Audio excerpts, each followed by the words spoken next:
The world is getting crazier. People are acting more and more insane. The end of the world is tomorrow. Tomorrow. There's only one thing to do when the world is falling apart. Listen to Basil and Gont as they discuss this week's news and events through the lens of Bible prophecy. You are listening to Canary Crime News Talk. You're listening to Canary Crime News Talk. Today is November 17th, 2025. We are live to tape on episode 892. And today, mostly peaceful. Signing on from Off the Grid, Razzle Dazzle. I'm your best buddy, Basil. And you are not crazy. And my name is Gons, at Face Like the Sun, director of the Age of Deceit films, your favorite Asian provocateur for Christ, live to tape from the metaverse to bring you the best news, which is the gospel message of Jesus Christ, while reporting the egregious with a well-rounded, biblically grounded take on world events. It is Monday. Gary, what day is it? Monday.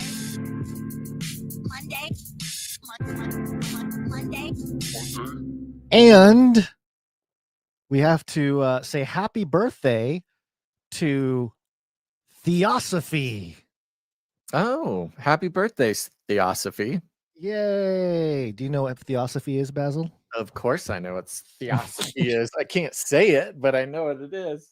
Hold on, I got to turn up my headphones. I can barely hear you. Okay. All right. Yeah, so Theosophy is a worldview. It's kind of a religion. Started in the late 1800s by Helena P. Blavatsky, and she claimed that she was communicating with ascended masters who were giving her all this sacred ancient wisdom, knowledge. And she really was trying to uniform all the religions. You know, kind of the basics of Theosophy is that it's ancient wisdom that is found in all religions. You know, if you hear about all religions come from the same source, or, you know, all this type of stuff, that is an idea that Theosophy put together. And one of the problems with it that we've covered over the years is their handling of who Jesus was. It all ultimately comes down to how people define who the person of Jesus was. And according to Theosophists, Jesus was, you know, he was a good teacher. He was one of these ascended masters. But these Christians are overstating the case when they say that he is the Son of God and that one cannot get to the Father, you know, if it's not through Jesus. That's a little too exclusive. You know, what about all these other religions? So there is a remnant there of that kind of theology and philosophy. Even in the church today, if you've heard people talk about Christ consciousness or awakening the divine within you or something like that, that is a lot of roots from Theosophy found even in church today. A lot of the mystical, contemplative stuff that's out there, very sneaky, you know, but you know, hey, if we've been calling it out for a long time. Modern day New Age has one of its roots in Theosophy, lots of sort of spiritual ancestry. Yes. From modern New Age to Theosophy, of course, the other roots going to Aleister Crowleyan Thelema and Satanism, these sorts of things. But Theosophy, you know, also one of those ones connected, as many of these sort of esoteric or occult organizations or belief systems, you know, they are able to survive for so long because they are so connected with, you know, various elites, whether it's geopolitical elites or just sort of socialites in various metropolitan areas in the United States. But yeah, very, very interesting one. Oh my goodness, I forgot to press record. I'm pressing record. Okay, show starts now. There we go. Okay. Yeah, well, happy birthday, Theosophy. There you go. It's on the Canary Cry calendar, which, by the way, I think there's still a few days left to grab the 2026 calendar, if I'm not mistaken, Basil. That's true. You still got time. And yes, you're going to want to get the Canary Cry calendar. And a big announcement went out today on the Canary Cry News Talk RSS feed. There will be a video version available very soon. It'll be going out on the CCR RSS feed as well. A big announcement about a very cool thing going into the supply drop. It is almost certainly nobody has been able to listen to that or watch that yet. So if you want to be one of the first to know about this super cool I would say, history making supply drop coming up this fourth quarter. Go catch that interview. And it's you can either do the podcast version now, like I said, on the CCNT RSS feed, or coming up soon, mere hours away, you can watch the video version. But yes, you have till the end of November to sign up. This is not a joke. This is not a drill. Go now, because there's always people who are very sad that they don't get in on the Canary Cry calendar. But go where? What are you talking about? Go. Where do these people go? Go to canarycrysupplydrop.com, baby. Go check it out. That's right. Keeping the show alive for what, 3 years now? I think that's more than that. I thought it was more than that, wasn't it? I think it was 2022. I believe it was 2022 when we first started the supply drop. Maybe it was like the end of 2021. Yeah, it was, because it was like 6 months after we lost the Face Like the Sun YouTube channel. Oh, so yeah, it's probably the end of 21 then. Yeah, going into 22. Probably 22 was the first full year. That's right. Which makes sense. It's Q1 of 2022. Anyways, it's great. Lots of people have been with that program for a very long time because it is so awesome. Now, you mentioned birthday. I do want to give a shout out to somebody who texted into the Canary Cry text message alert system. Go do that now, folks. Take out your phone, open up the text message, text the word canary to 877-740-3226. You'll just get a note from me before we go live, just to let you know you don't have to rely on YouTube and stuff like that. But you can text us back. It's very fun. I got a text from 250 today. Oh, this is from Kat. Kat says, a show day on my birthday. Woohoo! Hey, there we go. It's my birthday. Happy birthday to Kat says, I'll have to catch it on the podcast. Blessings, gents. As always, you are in my prayers. Okay, so Kat is not with us live, but here's a little gift for future Kat when it comes out on the podcast. Happy birthday. There you go. Happy birthday, Kat.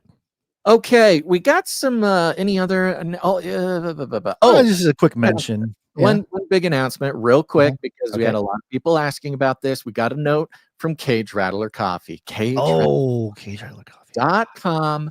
Everybody's favorite coffee, everybody's favorite cage rattling website, CageRattlerCoffee.com. Cage rattling website. This is Cage Rattler Coffee, where value for value never tasted so good. That's right. If you're listening to this, you are a Canarian. And if you're a Canarian, Cage Rattler Coffee is just for you. It is exclusively for Canarians, and it is made by expert coffee makers over at CageRattlerCoffee.com. Made by Canarians, packaged, sent out by Canarians, and of course, a piece of every purchase goes to support the show. So it's a great way to support the show. And you're buying coffee anyways. You might as well not give your money to corporations who hate you. So go to CageRattlerCoffee.com. We got a note that says, in light of the recent request from last week, I started a subscription option for Cage Rattler Coffee. Ooh. People can now join the Coffee of the Month Club. Each month, there will be a different coffee that will go out. It would make a good Christmas gift for those needing something for a coffee lover in their life. Also, in case anybody wants to, Cage Rattler is on the map accepting. Oh, this is a note for later. Well, I'll read it now. It won't make any sense to anybody until they catch the next episode. In case anybody wants to, Cage Rattler is on the map accepting goldbacks for payment. If anybody wants to email me at ike@CageRattlerCoffee.com, I would be happy to arrange gold pack payment for them. And if you want to know more, tune in, catch the next interview coming out today and or tomorrow. Why is Don's drinking coffee at 5 p.m. Eastern time? How do we get through the show? Yeah, it's a rough life. It's a rough life over there. So go to CageRattlerCoffee.com. You'll see right there on the front page, you just scroll down one little bit and you'll see the Coffee of the Month Club. There's now a subscription thanks to the resounding requests from Cage Rattler Coffee lovers. Coffee of the Month. I'm looking for it. Where is it? I'm looking for the button. Reload. It should be a big thing right on. Go to the front page there, Gonzo. Front page, main page. Just when you go to the website, scroll down. Right. Oh, there it is. Boom. Look at that. Wow. Right there. Couldn't miss it. Don't know how you would or could, or would want to miss it. It's right there. All right, let's jump into the news a little bit. A big shout out. Oh yeah, just a shout out news here. We're It's doing not this a necessarily lot.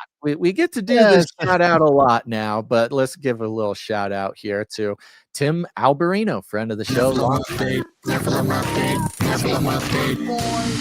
Sorry, you were talking Long about time. Long Tim. time. Yeah. Yeah. Tim Alberino was on Glenn Beck.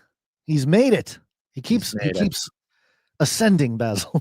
Jesus. And this thumbnail for Glenn Beck's episode, November 17th, 2025, titled "The Return of a Hidden Biblical Alien Race."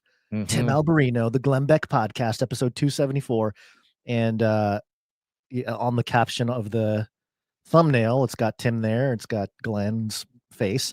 In the middle, it says "breeding hybrid humans."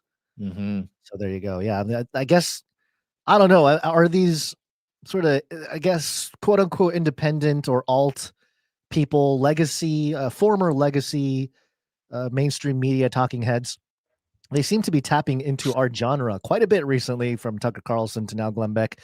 I mean, are they running out of things to talk about, or is just, breeding hybrid humans and hidden biblical alien races, is that just the center of conversation now? People want to hear about it. We've been right this whole time, guys. We're just ahead of the curve, way too ahead of the curve, which is worse than being behind the curve, apparently. But congratulations to Tim Alberino. Love to see previous Canary Cry friends of the show having so much success, getting the word out. And yeah, it is a weird world that we live in now, Gons, where these types of topics are basically mainstream. Yes. Speaking of which, we also had a little announcement from Elon here. Yes. Speaking of the beast system. And of course, we recall what Elon said about a whole lot of things, including cybernetics. You are already sort of a cybernetic symbiote. Neural nets are taking over from regular programming. So you are connected.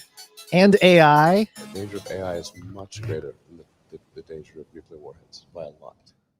Okay, so in a video clip presenting the Optimus robots, here's what Elon says. It's a 39-second clip here. People often talk about like eliminating poverty, giving everyone amazing medical care. Well, there's actually only one way to do that, and that's with the Optimus robot. With humanoid robots, you can actually give everyone amazing medical care. Optimus will ultimately be better than the best human surgeon, with a level of precision that is beyond human. So I think that's a pretty wild concept to say, okay, if there's all people always talked about eliminating poverty, but actually Optimus will actually eliminate poverty. Optimus will actually give people incredible medical care.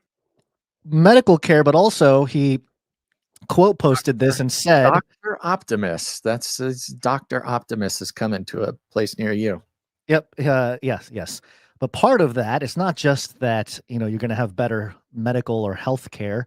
It is, according to Elon, Optimus will eliminate poverty and provide universal high income for all. Yeah. Not basic income, because nobody likes universal basic income. UBI has failed as a campaign. Who's that guy who's the Asian guy who's running and trying to run on universal Andrew Yang. Andrew Yang, thank you. Yeah, he tried it, didn't really work out. People weren't really for it. They called it socialism, which kind of is. But if you have robots doing the work, is it really socialism, or are they just, passing off the work to the robots, and then we get to celebrate because we have all the profits? It's from been all the the beautiful robots. part about Elon. It's been the beautiful part about Trump. We see these things playing out in many different ways. Trump, his Trump care thing, the RX stuff, he's doing it with his own flair. But there is, as we've said before, not a whole lot of difference between sort of the techno-feudalists or the techno, the technocracy in general is essentially the sort of Star Trekian communism, but they don't call it communism because it has robots, because the whole thing.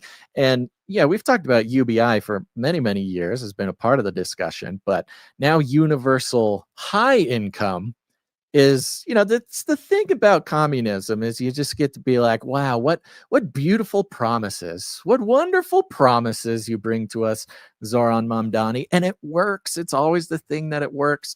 But now Zoran Mamdani is missing the one thing, apparently, that can actually make communism work, and that's robots. It's robots, guys. It's coming. It's coming. What We've been even calling it.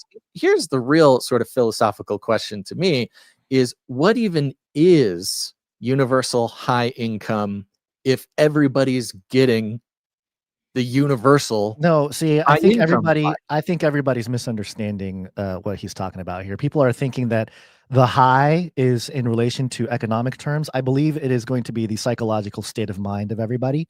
Oh, that They're all too. going to just be high on something. Yeah, the soma is The soma. Or the soma's really going to seep in. There you go. Yeah. unlimited soma for everybody there. Yep. There you go. Yeah, well, good. This is a good promise. There's nothing we can do about it, so whatever. I'll be waiting for it to see if it ever happens or if it ever comes.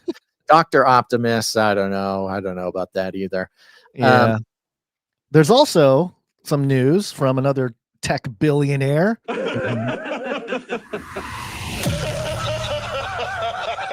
Jeff Bezos has not disappeared. He has returned. I guess he never left, really. But TechCrunch has a headline here. Oh, sorry. I meant to read a piece of scripture with Elon's story. This is interrupting. And I'm ruining fine. the whole that's fine. No, you're fine. You're But okay. So back to the promise of communism, everybody's not just everybody will be the same, but now Elon, that sort of techno feudalism is everybody will be rich.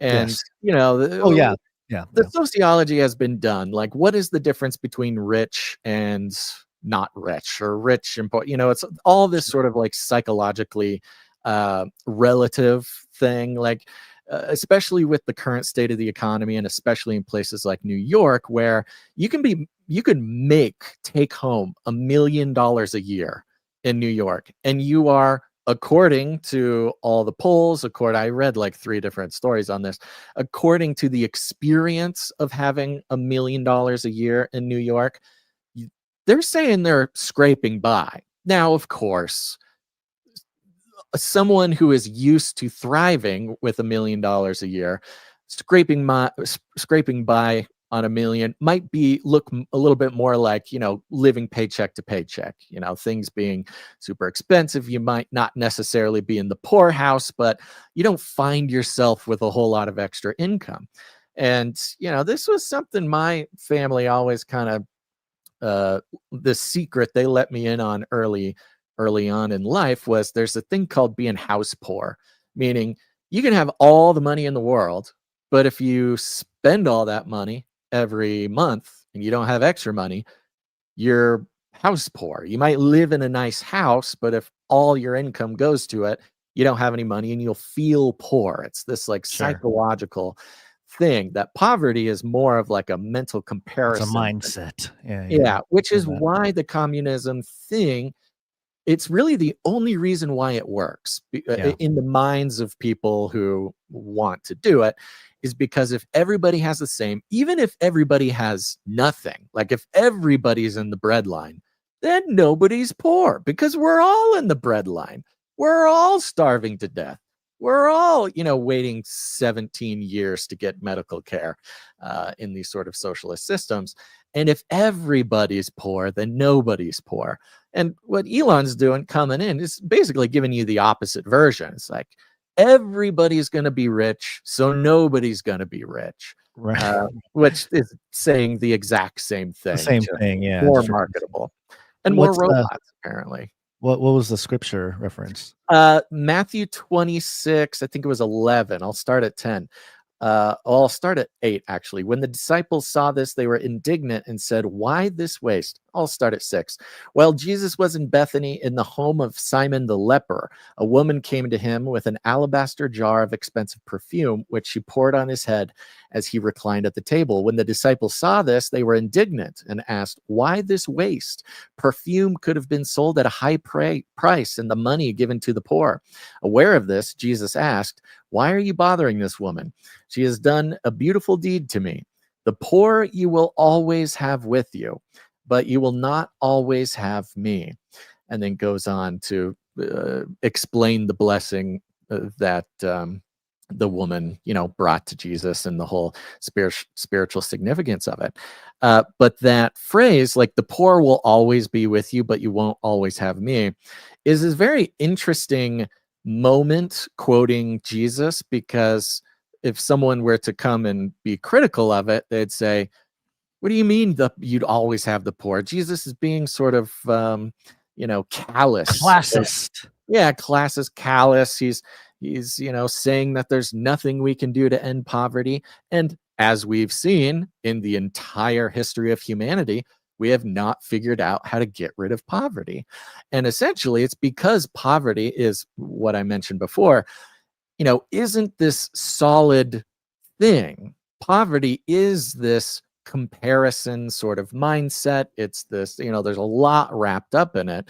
In the same way, with communism or techno-feudalism or whatever, the idea is this eternal promise of Babylon, basically, which is it is possible to get rid of the poor. It is possible to maybe not get rid of the poor as in like get rid of them, throw them away or something. Get rid of poverty. Yeah. Poverty as a sort of abstract. It's almost like this quantum reality of this realm that we live in, that we'll never get rid of the poor. We'll never, poverty in general will never go away, because it isn't what we think that it is. You know what would solve poverty is a system where the rich, the poor, the free, the slave, everybody just take a little mark, and then you can buy and sell and you can participate in the economy. That's whatever it takes. Some people would do whatever it takes to get rid of something that you told us we can't get rid of. So there you go. Well, since you brought up scripture and I brought up Revelation 13 there, the idea of universal high income in the context of robots is so Revelation 13 that it's kind of ridiculous. Because do you think the citizens who criticize the robots, or maybe, I don't know, it has violence against Optimus or something like that, are they going to receive universal high income too, or are they going to be cast out of the system?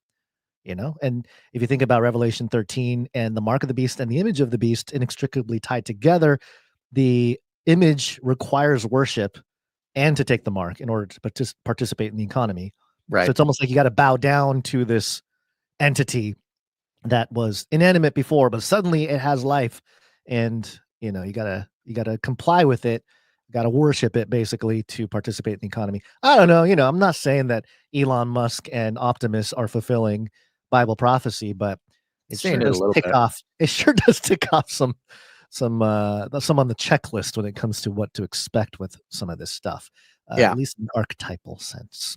And before we jump back into Bezos real quick, I just wanted to make a comment, because there were some folks in the chat back when we were talking about Tim Alberino, which I think is interesting. Jonathan F says Tim is a Fed. Roy Beatty, he didn't say the Fed. Caleb says, well, yeah, he's on Glenn Beck because he's a Fed. Duh. Jonathan F. Boyce sold out. I don't know. He didn't. He wasn't before. If he is, then it's like a new thing. I don't think this is the second guy in as many weeks that started on CCNT, friends with us, and then became huge, who is also being accused of being a Fed. Apparently, all the we're just in line. I guess we'll be Feds next. Up all of our guys, and I'm sitting here thinking, well, where's our Fed? Where's our team? We're losing our team to the Feds. Is that what's happening? Why have we not been approached? I think we're just gonna have to join them with a paycheck. Who knows? I'm joking, of course. Sometimes you can't beat him because they think I'm serious about wanting to become a Fed. But seriously, look, I'm not saying I want to be a Fed, but it would be nice to be asked. I know that's the thing, right? We're not even being asked to join the Fed. Here's the thing too, of our hard work and our history. I said more than a year ago, but I put the article out there in, I think it was May 2024, how the decentralization of the intelligence operations, how we're all being turned into intelligence ops, and how you can only analyze individuals, influencers, whatever, by two means: one, core message, and two, their economics. Right? I mean, if that's a big thing right now with how people are getting money, influencers getting money tied to different nation states and maybe some, lobbying groups and all the think tanks, and the money's moving around and influencing people to say certain things, whether it's political gain or nationalistic or whatever. In that sense, every content creator is doing some level of intelligence op, but obviously we are being very upfront about, hey, we're just trying to promote Jesus and the gospel message. And our economic model is very much value for value, which is pretty straightforward. We're not accepting money from cartels and think tanks, all that stuff. To a degree, the joke is that we are value for value, which has always been and remains the case. It sort of is an inoculation against selling out. It is an inoculation against the sort of what's the word, the sort of vulnerabilities that relying on traditional funding methods open up to something like Fedness. I do take offense at David here, who says everyone knows the best people are feds. Lol. They only go after the cream of the crop. Okay, David, I get it. We're just not good enough. We're just not good enough to be feds. Not good enough. Or they're saving us for something really important. I like to think that it's one or the other. First they get rid of the penny, and now this. It's been a hard couple weeks. I will say, if somebody comes in and is like, hey guys, I want to give you guys $10 million, to keep the podcast going. I don't know if that's enough anymore. I know, but you and I would be very suspicious. Would we not be so suspicious if that's the only way you can infiltrate the value for value is to come in with size, and we've said, I think it was 2022 that we said, hey, $10 million bucks. That's the cost. And look, but there'll be signs. People will know. Yeah, people will know. Right. Not like it won't, be whatever. But so far, nobody's offered the 10 million. Yeah, no 10 million. With today's economy, with inflation, with everything going on, 10 mil doesn't go as far as it used to, man. I was thinking about this. Inflation is great for people in debt. It's fantastic because the purchasing power you owe continues to decline as the inflation goes up, right? So the amount you owe relative, but of course, it all is based on how much you can earn and whatnot. But anyway, are we done with all that? Can we move on to Bezos? $10 million. Let's see what Bezos is up to. Jeff Bezos reportedly returns to the trenches. Was he ever in I guess he was in the trenches in like 2001 as co-CEO of new AI startup Project Prometheus. Amazon's founder Jeff Bezos seems to be getting his hands dirty once again. The billionaire is partly backing a new AI startup called Project Prometheus that has raised $6.2 billion in funding. Yeah, 10 million is nothing. 10 million is a drop in the ocean when Project Prometheus is raising 6.2 billion. And will take on duties as co-chief executive of the new venture. The New York Times reported, citing several familiar sources familiar with the project. Bezos will share the position with Vic Bajaj, who previously led and co-founded Google's life sciences division. Bajaj also co-founded Verily, a biotech startup owned by Alphabet. Verily. I say Verily. Yeah. A biotech company owned by Alphabet, and is the co-founder of Foresight Labs, an AI-focused affiliate of investment firm Foresight Capital, though the report notes he recently left the firm to start Prometheus, the report said. Bezos would be returning to operations for the first time since he stepped away from Amazon in 2021. And according to the New York Times, the startup is going to build AI products for engineering and manufacturing in various fields like computers, aerospace, and automobiles. Project Prometheus is focused on, quote, AI for the physical economy. I think that's going to be a theme that we'll come back to a little later in the episode here. So there you go. And of course, for those of you who have been around, Prometheus is not merely a popular movie about aliens Seeding life on seeding. Earth. Yeah, I mean, it's a directed panspermia thesis of the bald blue skin guy dropping his blood in the ocean or a river or something like that, and boom, you got humanity, rising on Earth or whatever. Why Prometheus? Out of all the things, the light bearer. Yeah. So The in Greek mythology, yeah. Prometheus is a titan responsible for creating or aiding humanity in its early days. He defied the Olympian gods. So you've got this rebelliousness by taking fire from them and giving it to humanity in the form of technology, knowledge, and more generally, civilization. Oh, sounds like what the Watchers kind of did, or maybe the serpent in the garden or something like Yeah, that. I don't well, know. and it's exactly what we see in biblical and extra biblical texts regarding lots of things, not even just the Watchers, although the Watchers broadly, but seems to also be a retelling of the Luciferian story. Yeah.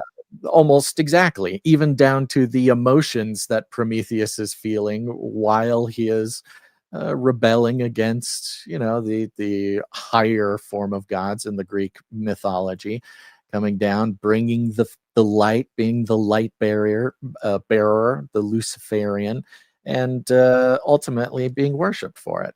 And not just that, but traversing between the realms, right? The divine realm and the human realm, as a sort of analogy to the AI concept of crossing the limits of human cognition, and because we've always talked about machines or technology or the internet being some sort of counterfeit mirror to the spiritual world, and in that sense, if you are exceeding human limits in that regard, whether it's in a machine or supernaturally, it's sort of the same boundary crossing going on. Apparently, breaking boundaries, a theme in the Antichrist spirit there. In another myth, Mhm. In another myth, Prometheus establishes the form of animal sacrifice practiced in the ancient Greek religion. That's interesting. I hadn't heard that bit. Maybe he'll pose as bringing back some of the old Jewish or Israelite covenants. And even Sacrifice. on Wikipedia, the actual CIA Wikipedia page says, in the Western classical tradition, Prometheus became a figure who represented human striving, particularly the quest for scientific knowledge, and the risk of overreaching or unintended consequences. Right. Okay, thanks, Jeff Bezos. The Well, that's unintended consequences of AI. In particular, he was regarded in the Romantic era as embodying the lone genius whose effort. Okay, and then it goes on to other stuff. So it's perfect. The names of these big, specifically tech corporations, they love this sort of esoteric and mythological connections, for obvious reasons. But it's like they don't. Are they not expecting people to, I don't know, make the connections themselves, not just in the what Bezos might call a positive direction, bringing the light from the gods, bringing the fire from the gods to elevate humanity and equip them to overcome their divine masters, but also a symbol of overreaching and failure because of unmitigated ambition for basically divinehood of human beings. This Tower of Babel all over again. Tower Baby. of Babel. Yeah, I was going to say Tower of Babel. And Prometheus is a very common name and title. There's got to be a whole bunch of AI companies referencing Prometheus in one way or another. But of course, when Jeff Bezos, billionaire, one of the four horsemen of the technocalypse, gets a hold of the name, you get $6.2 billion of funding, and off you go. So there are levels to this game, Basil. You and I could have started Prometheus AI, and nobody would have cared. We probably wouldn't even get the name trademarked. They were like, no, this is reserved for, Mr. Professor X lookalike evil villain Jeff Bezos. So Speaking of which, I was thinking about it lately, and just a shout out to Lady Night Little Wing. Haven't seen Lady Night Little Wing. yeah, how's she The doing? wonderful Lady Night of the Canary Cry Roundtable of Knights and Dames, who is a haberdasher and makes hats. And a few years ago, had made me a replica of Jeff Bezos's Right. Stetson. Yes. When he did his first trip into space, he wore this ridiculous cowboy hat, and Lady Night Little Wing made me a replica of it. I love it very much, and I wear it all the time. So Lady Night Little Wing, if you're out there, just know that I still think about, wear, and enjoy the hat that you made for me. Yeah, I miss those days. Apparently, Jeff Bezos was there it looking at is. you. He was looking at you and thinking, maybe these googly eyes is a good idea to keep myself weird. anonymous. What is he doing with those googly eyes? Can we I don't find a little know. bit better picture of the hat? I mean, that's a good picture, but it doesn't have the characteristics. Let me see here. Is there another one? Oh, that's a different one. That's okay. Those are different ones. No, it's okay. I'll look at it and I'll enjoy it. Yeah, it's like a bad Instagram. Oh, maybe I don't know. It's a little better, but it doesn't really give you the details. Yeah, Hat. yeah, it's I'll okay. figure it out. I'll just appreciate it for myself. Thank you. Okay. All right. Ready to move on. Let's see. What do we have next? We got riots. We got riots on the streets of yeah. Mexico. Yeah, let's do it. Okay, let's talk about Mexico and riots, and I don't know what else to call this. Unrest of some kind. Did you have any jingles laid out for this? Anything? I actually didn't. I wasn't sure what to use. Is there one that you have in mind? No, but I did find this picture of Jeff Bezos wearing my hat. So I will view the file. Okay. Then I will copy it. Really the important stuff. No, this here, is Rich. good. It's all gonna make sense. It always does. It always Maybe comes Build Back Better is a good one for the Mexico stuff. Are they Yeah, building that'll back? do. I also Okay. posted the link to the image in our private chat when you want to do it. Build back better. Build back better. Build back better. We will build Babylon better. This time, a new world order. Hey, there we go. Look at that. There you Look go. at the details on the Got rim the there and the exact hat. Yeah, I have some striking plates. what is that? Yeah, I was gonna say, is that bullet coinage? What is that? Is that pieces. some No, ancient? it's 9mm ammunition, spent ammunition, but just Oh, plate wow, on that's the back. hardcore. It's very So cool. American. So American. All right. Coming from AP, the headline: thousands protest crime and corruption in Mexico City as Gen Z protests gain momentum. That's an interesting way to put this. We covered over the past few months the Gen Z revolution that took place in Nepal, where coordinated on Discord, the Gen Z population of Nepal quite violently took over the country. Some people got hurt. The palace got burned. A bunch of government buildings got burned.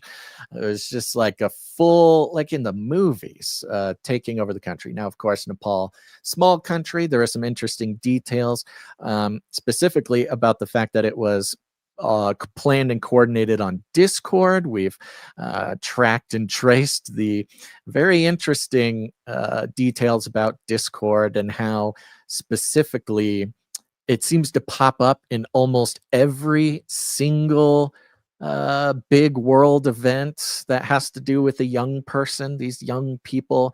For those who don't know, we do have a Canary Cry Discord. I'm unaware if it's been infiltrated by feds. Apparently they don't care about us. So our Discord might be the only Discord that's not riddled with feds. Go to canarycry.party. You can find the invite link to the Canary Cry Discord there. But for those who don't know, Discord is a messaging platform. It's not quite like what you would think of as a social media platform, although it has, some similar capabilities, where it started where young people specifically could go there and voice chat while they play video games. So this is back in my day, Guns. Discord, you would be playing your video game online, and you would also have Discord open, and you can be chatting, voice chatting with your buddies, your teammates, whatever, while you play video games. That expanded into really an entire suite of not just chat streams. That's the really interesting thing. It's not a forum. You don't make posts like a social media. You just have various options for chatting in these big chat rooms, which, is pretty good. People like it. It's pretty good for apparently coordinating geopolitical unrest. And the other part of it is that it's very easy for infiltration. You don't even have to have a Fed as CEO of Discord. However, there's some interesting connections there as well. And we've seen the use of Discord by intelligence all over the world to seemingly at least participate or inspire young people to make big changes in their country, like Nepal. And now Mexico. Several thousand people took to the streets of Mexico City on Saturday to protest crime, corruption, and impunity in a demonstration organized by members of Generation Z, but which ended with strong backing from older supporters of opposition parties. And this is an interesting detail that comes up across the board. They're giving Gen Z the credit for showing up and starting these protests, but they all like to remind us that, but also older supporters, they came out and supported. Keep that in mind because it'll be important a little bit later. The demonstration was all together now, mostly peaceful. It's all mostly peaceful. What does that mean? Mostly peaceful. I mean, my house is mostly peaceful until my children start screaming. Like, what are we talking about here? Yeah, Gons, as you will find out soon. Let's see. Only 120 people were injured, and only 100 of those were police officers. Okay, it was mostly peaceful, and only 100 police officers were injured. Says, the demonstration was mostly peaceful, but ended with some young people clashing with the police, of course. Protesters attacked police with stones, fireworks, sticks, and chains. And the list, they should be going. There's so many. I could tell you know what, though? You know what they didn't have? There's some gardening equipment was involved. What? Guns. No guns. No guns. Look at that. We know of. No, the guns are strictly in the hands of the cartels, as we will find out. Okay, all right. Okay. Grabbing police shields and other equipment. I mentioned 120 people were injured. 100 of them were police officers in several countries this year. Then it goes into members of the demographic group born between the late 1990s and early 2010s have organized protests against inequality, democratic black backsliding, and corruption. If you were on the internet over the weekend, you saw some of these clips that were coming out, and I think we can play just a few of them. I'll say this, they are quite violent, and it's interesting as an American who we have seen our own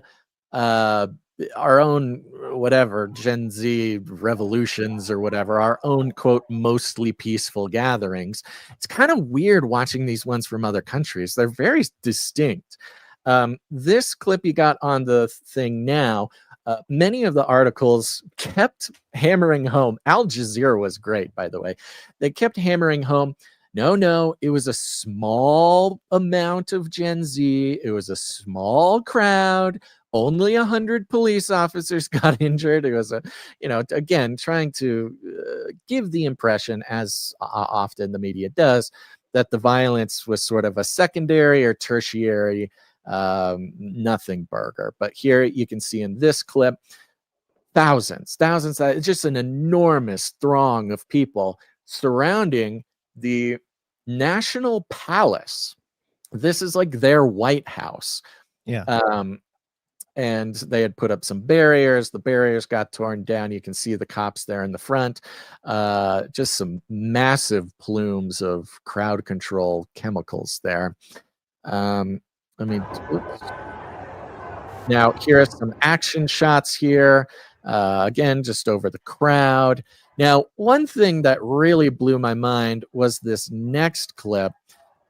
Watching the, you know, the American, when you're watching these American, oh, I see. You're just going through the. Oh, you're talking. You want like the next. Oh Like, no, it's fine. You can. Sorry, I thought you were going to my other clips there, but oh, yes, that's fine. I can go you're there. looking at the other clips on that post. Yes. Mostly peaceful media. I love that. I know. Mostly peaceful media seems to be a new guy who's putting his watermark on all these things. You know, you'd see when there's American cops, they're really good at sticking together. They stick together. They, you know, if the crowd tries to pull one out, you know, 12 other cops will come back. They've got their hands on their shoulder. They're protecting their own. If somebody gets separated, the whole team goes and gets them and brings them back. You know, you see this during ICE protests, things like that. American cops are like, there's a lot of teamwork going on there. I'm watching these Mexican cops, not as much teamwork as I think I would like to see. If you go to the next all the good here, ones get recruited into the cartel, you know. So well, that's exactly what I'm saying. That's Okay. what that was the point I was kind of making, because as we'll see, the cartels, you know, are pretty active and one of the biggest employers of Mexico. But you'll see here this throng of police, the protesters. They grab one of the guys who just was a couple steps out of line. They start pulling him away. We're probably going to need to actually turn it off here because it gets quite violent. And if you scoot it back, actually, you'll see the other cops see him get grabbed. And for a second, they're like, oh, hey, Jose got grabbed. And then they just turn back and run. They're like, we got to get out of here. You're on your own, buddy. I'm sorry. Like one of his buddies reaches out for him, just brushes the hem of his garment with his fingers, and then decides. Nope, he's gone. We lost him. I'm out of here. We lost him. On to the next. Yeah, it's pretty brutal. I mean, this is mostly peaceful. It's mostly peaceful. Yeah. Now, so we know that obviously intelligence is involved. Okay, the relationship with Mexico, Sheinbaum, the Mexican President Sheinbaum, and Trump, the President of the United States, very adversarial. This very sort of laden with theater of like, hey, we are allies and we do care about stopping the corruption and the cartels and the drug flowing. But then at every chance possible, Sheinbaum, you know, has been pretty clear that she is more of a WEF girl. She's more of a Klaus, Klaus kitty. It's much more of this sort of globalist ideation instead of nationalism. I like Klaus kitties. That should be like a girl group. Yeah, it is. It's the Klaus kitties. Klaus Schwab shirts on, and we could put who else would be in there? Greta Thunberg would be in there. You'd have what is van der Leyen? What's her name? Ursula van der Leyen. Yes, of course. Okay, enough about the Klaus kitties. Okay. If that doesn't inspire some more, I don't know what will. But so we have this global theater of the globalists versus the nationalists, and in this case we also have Venezuela involved. We'll touch on that in a moment. And immediately we see connections between this Mexican Gen Z revolution and the Nepal Gen Z revolution. When looking into the Nepal Gen Z revolution, Discord was a huge part of it. They also adopted the flag from the anime One Piece, which is sort of a friendly-looking skull and crossbones that wears a straw hat, which is very big amongst the youngins, the young folk. And again, very resemblant is not a word, but resemblant of the sort of Gen Z attitude, the soaked in social media, the soaked popular in culture, pop culture, this type of thing. But then sort of wielding both that social media, pop culture attitude and homogeny as a sort of revolutionary symbol. And surprise, surprise, we also saw the Gen Z in Mexico waving the one piece skull and crossbones flag. So we have a direct connection there. Now, some might say, oh, this is just an organic thing. There's just that flag represents what Gen Z wants to do. Are they connected? Who knows? This is just sort of this organic thing that manifests in the mind of Gen Z. Or it's, helped along by the same globalized forces. And I don't necessarily mean globalists necessarily, but the globalized intelligence, the CIA, and their very enthusiastic participation on the Discord channels, things like this. Surprise, surprise, the same iconography, the same generational group, and the same tactics. Now, this is very funny. So we'll get into this Senator, what's her name? We'll get it. Is it Tayev, I think, or Tayer? Is that the one that was? No, that's not the. That's the not one the we'll mayor. play. The mayor was the one that was murdered in the not whole the Mexico mayor. thing, So right? this whole the whole thing did start out. This actually didn't cut. If you're paying attention, this shouldn't have caught you by surprise. Earlier this month, there was a mayor who had been speaking out against the cartels, who was murdered publicly, which actually instigated another Gen Z takeover of the governor's mansion. Right. We saw some clips earlier in the month. This is another one, and this was of the national mansion or whatever, the National Palace. To my knowledge, they did not make it into the National Palace, but it's more about the message, Gons. So there is this obvious quandary. And we're still watching and waiting to see who falls on what side of the lines.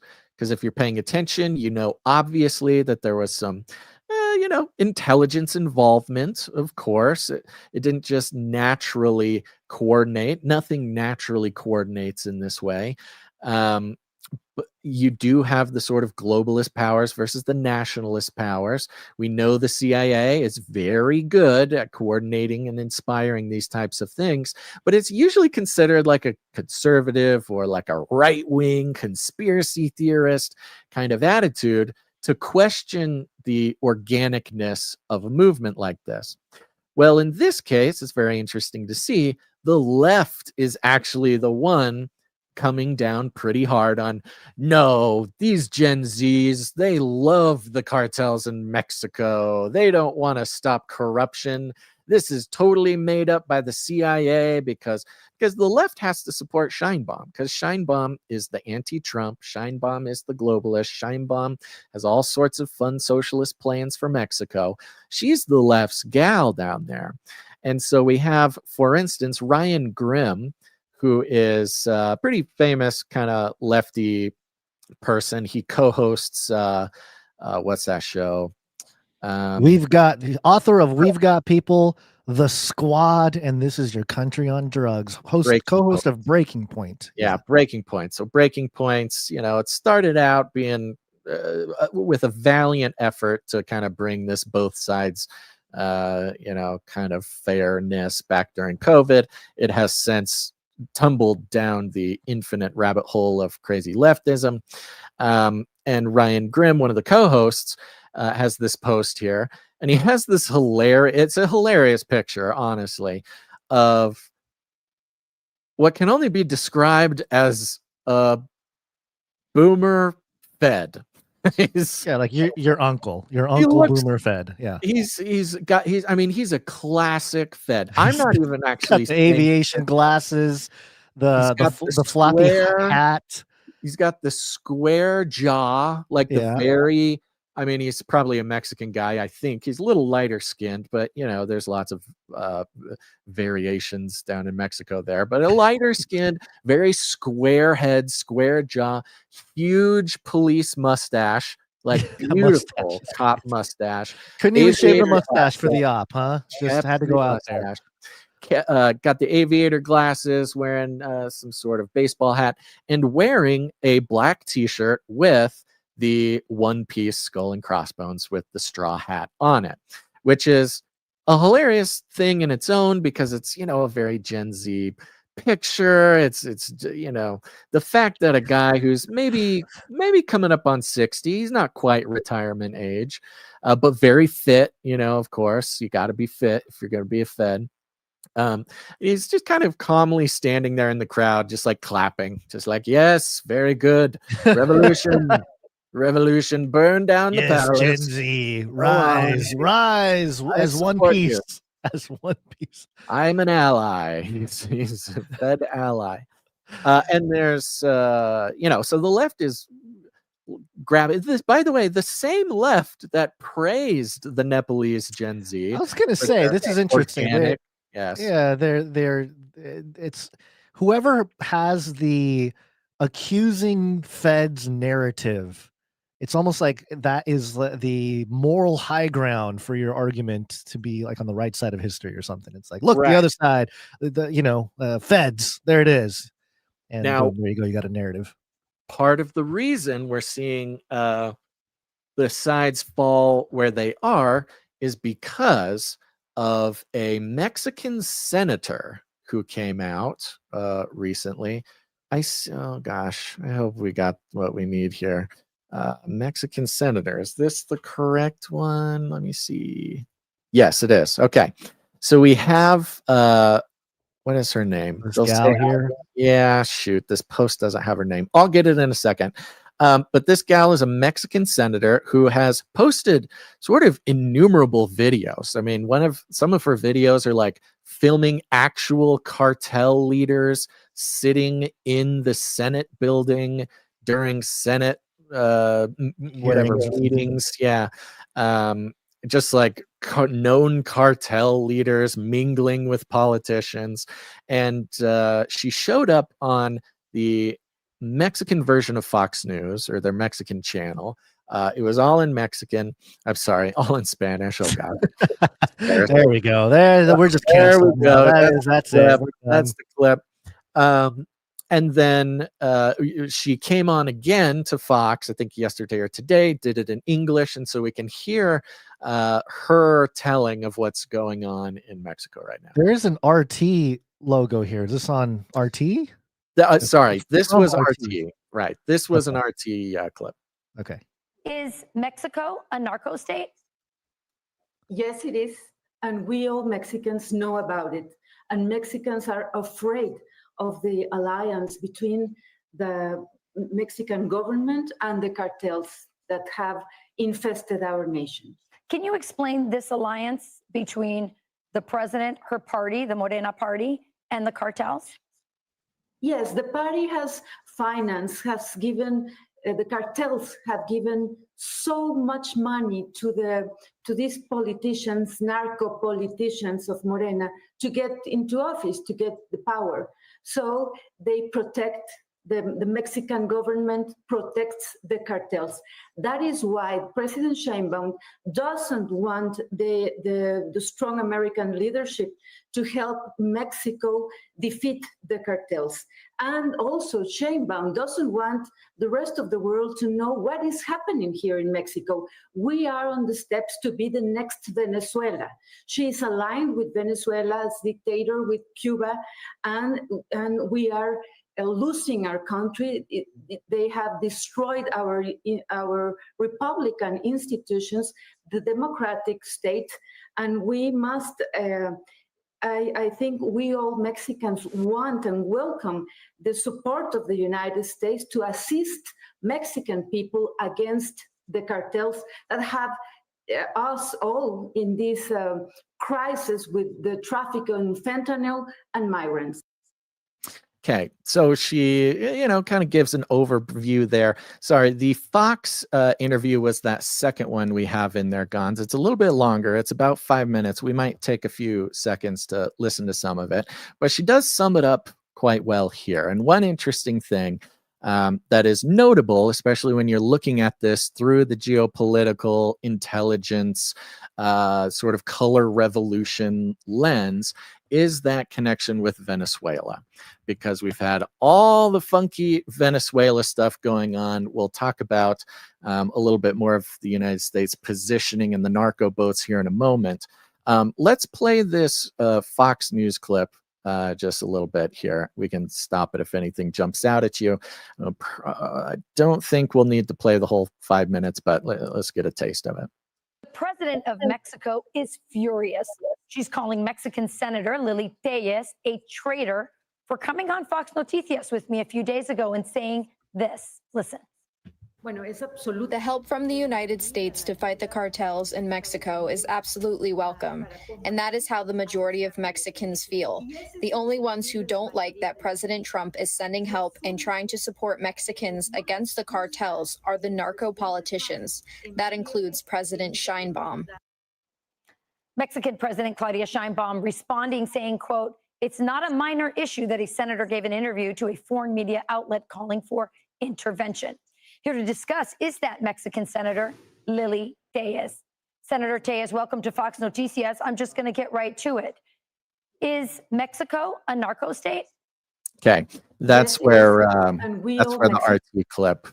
That's where the RT is. RT had reposted this particular little bit here, but you get some of the background. She was threatened with prison for coming out and saying what she said. She is. I mean, she's anti-Semitic, is what it is, right? I mean, she's right, exactly. Is what's clearly anti-Semitic. Also, as we just saw with the mayor in Mexico, who spoke out against the cartels and almost immediately got shot down in public. We got to put this woman on some, on some sort of watch here. And Elon, deploy the Optimus robots to protect this lady. And you wonder, you think about it, because obviously it's quite clear for a Mexican politician to come out and speak about the cartels, to speak about what the young people allegedly are so upset about, the cartel involvement in politics, et cetera, et cetera. She's basically asking for the worst possible safety situation that anybody could. I believe it was just this year. It may have included a little bit of last year. There were like 40 Mexican politicians and political candidates who just got murdered, who just got assassinated. Yeah. Because they weren't, either on the cartel payroll or they were speaking out against the cartels.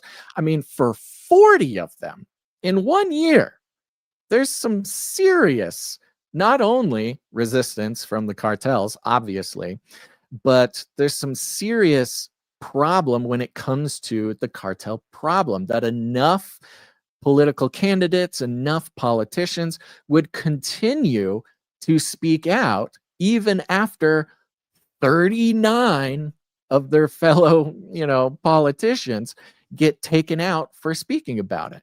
You'd think if 39 of your either co-workers, potential co-workers, colleagues get murdered one by one for speaking out against the cartels, you'd think you consider maybe that's enough of a sign that, it's a kind of a dangerous thing to do.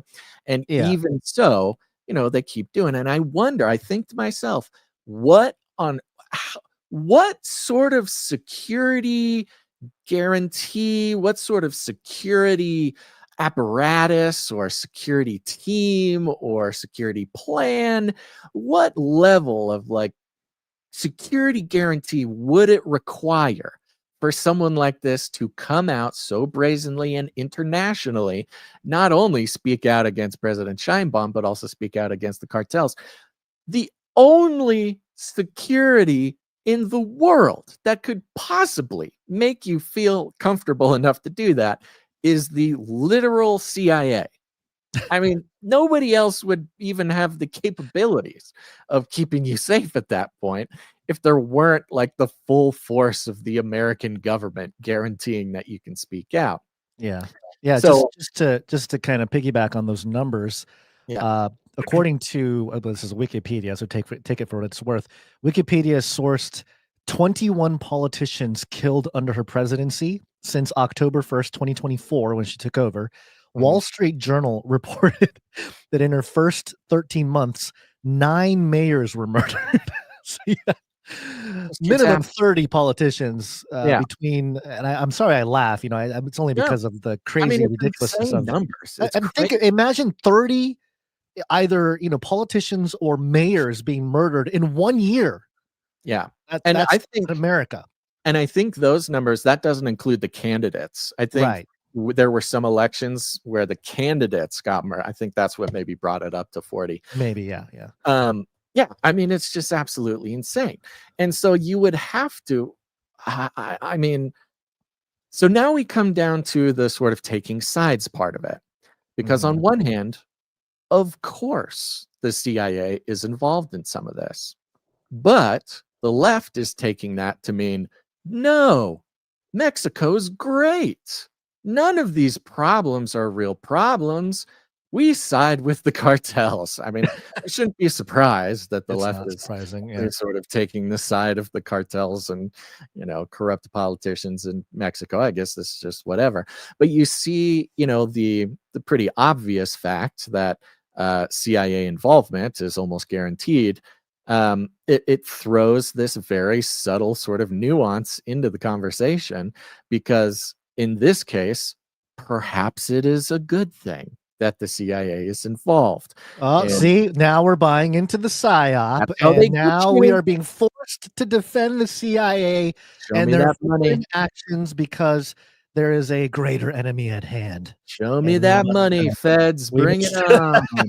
Where's that 10 milli? Where's that check? Message. Well, I mean, this is kind of, I guess, part of my weakness as someone who will never get the 10 million is because I think it was last year sometime, trying to be a little too honest, trying to be a little too nuanced, trying to be a little too whatever, and, when I was saying like, yeah, look, the CIA does awful things. I mean, the United States government is so deceptive and things, toppling regimes and making the world objectively probably a worse place.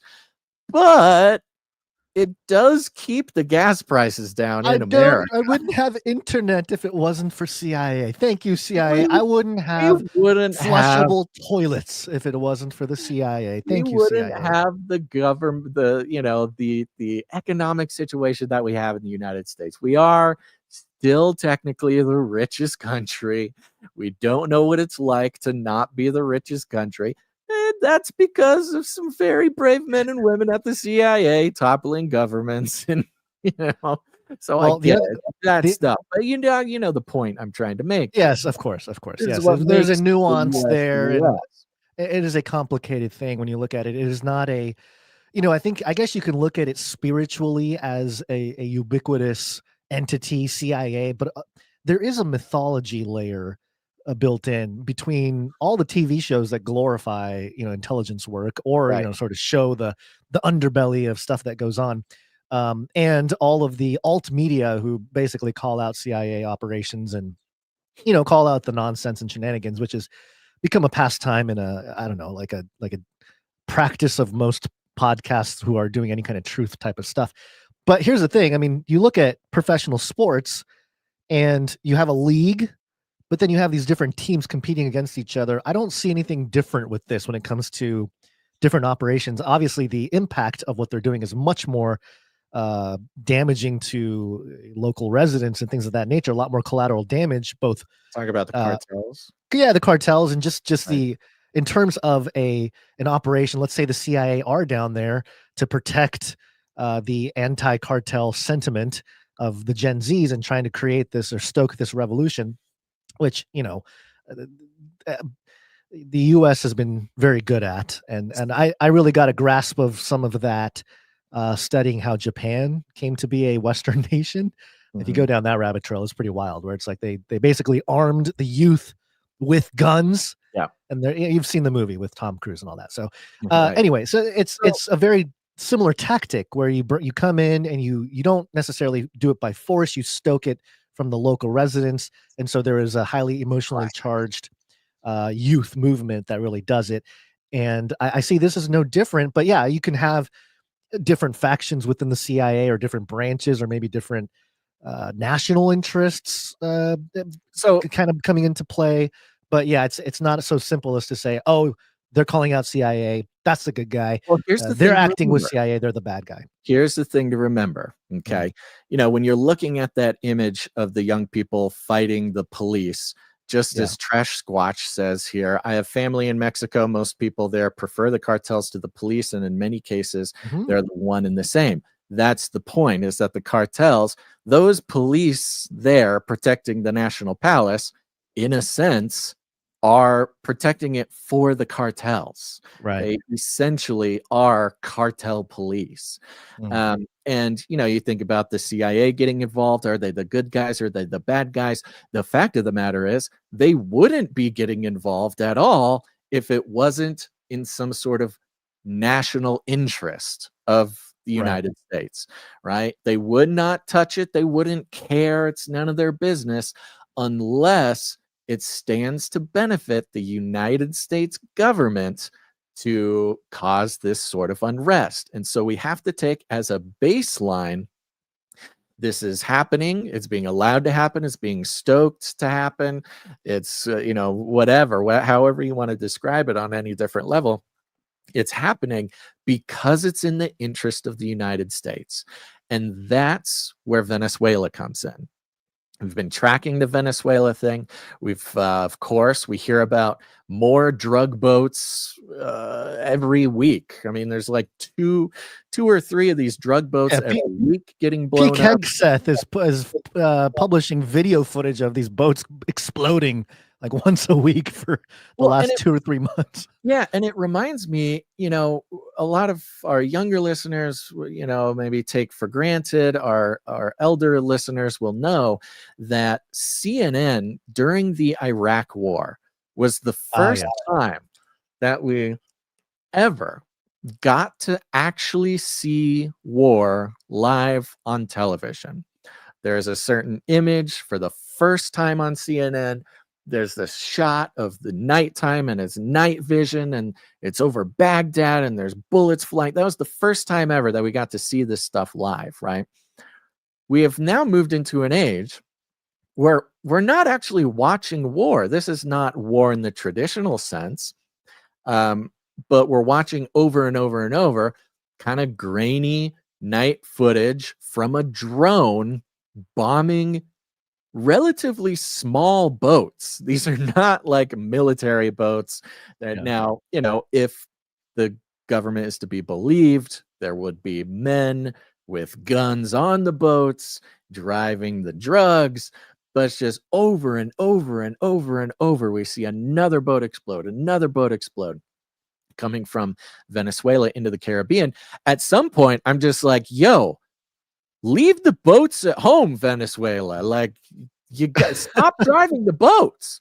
The left in America is like, they're blowing up fishermen for no reason. Listen, the cartel are very honorable people. They have a contract. They got to use the boats for another 4 years. On time. They got to keep delivery on time. They got deliveries to do. They can't be worried about the U.S. and Trump with a scope from the laser space. Yeah, like a laser scope from space. So these boats keep going. The boats keep blowing up. It's all about Venezuela. That Tellez senator. This I'm just showing one of the footage pieces that was shared a couple weeks ago, and yeah, this is like a boat, like one of those like escape boats off of a large cruise or something, like a tiny little boat.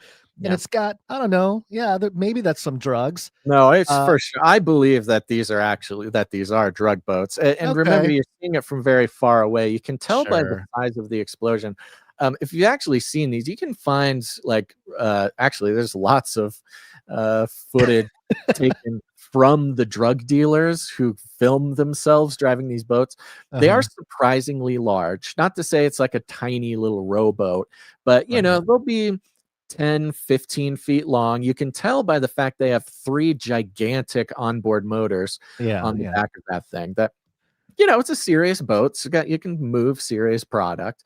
But okay, so back to the point. The point being, as Senator Tellez told us, the Sheinbaum has been very outspoken about aligning with Venezuela. even for us Americans, it's really hard to understand, like, okay, Trump hates Maduro. Maduro's in charge of Venezuela. Apparently, he's a bad guy, but we don't really know why exactly. But of course, Trump wants to get the oil and the minerals from Venezuela. It's this totally jumbled. There's not clear delineations of good and bad. And that's what you got to remember, because they, being literally anybody in the media or the government, wants to create this idea that there's clearly a good guy and clearly a bad guy. This is real life. That doesn't exist. Maduro probably is a horrible guy. Trump does explicitly want to take Venezuelans, resources. Like, nobody's a good guy or a bad guy in here. This is geopolitics, baby. This is the war. All bad. Yeah. This is the stuff that drives me crazy. The caption of this clip of the boat exploding here, or being bombed or whatever, is "The poisoning of the American people is over," because one small boat was Get it out of exploding. there. There's one The out of entire 20. poisoning of the American people is over. See, this But is the internet. here's another connection. The other connection, it was just announced, apparently, through the brilliant negotiations of Trump, that China, of course, a place we are eternally in economic war with each other, economic Cold War, etc. There's been this AI war.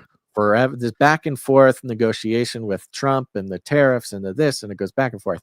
It was just announced that China recently, as of last week, did come out with the list of the precursor ingredients to fentanyl.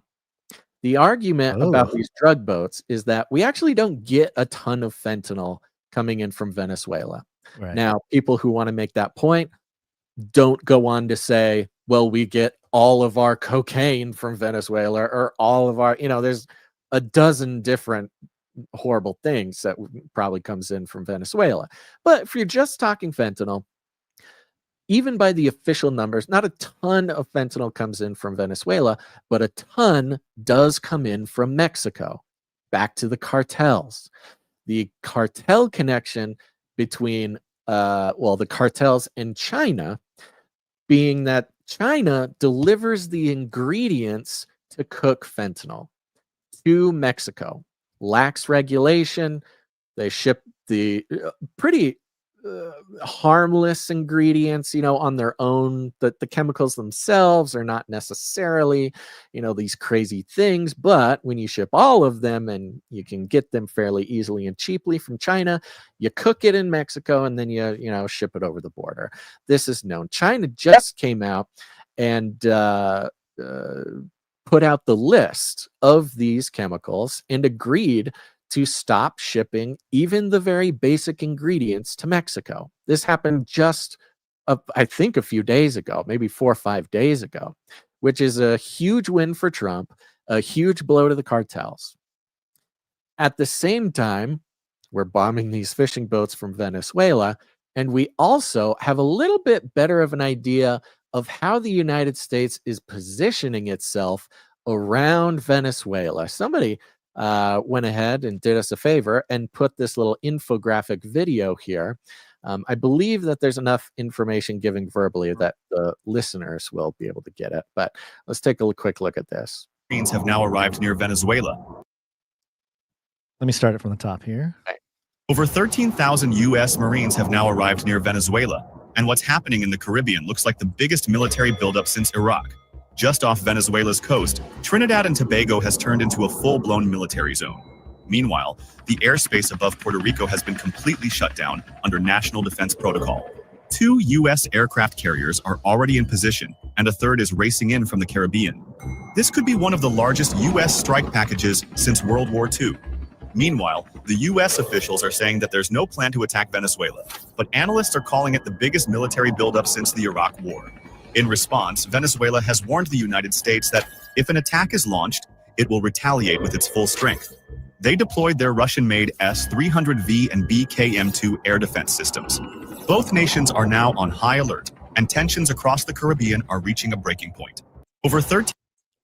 So if the reports are to be believed, there's a very serious staging of military assets going on down off the coast of Venezuela. Puerto Rico being a notable one. They didn't put it in this video, but we've got a nice little squadron of, F-35s or, whatever version of our fighter aircraft they put down there, parked in Puerto Rico. And for those who aren't looking or don't know, Puerto Rico is the closest island to Venezuela. That is, of course, an American territory. Trinidad, Tobago are two little islands off the coast of Venezuela as well that the United States has, posted up a bunch of military assets. What this reminds me of right now, where we are in the timeline, it reminds me of January of 2022, where Biden would come out and say, Russia is parking a bunch of military assets on the border of Ukraine. Oh, he's going to do it again. And we got the satellite images, and you look at the satellite and it's like, oh, look, they moved 20 tanks and they parked it right here on the side of Ukraine. And for a couple months, Biden was like, they were telling the story, or telling the report, truth perhaps, that Russia was staging a bunch of military assets on the border areas of, of Ukraine, the Donetsk region, the Donbass, these types of areas. And, Putin said multiple times, no, we're just moving stuff around. This is drills, blah, blah, blah.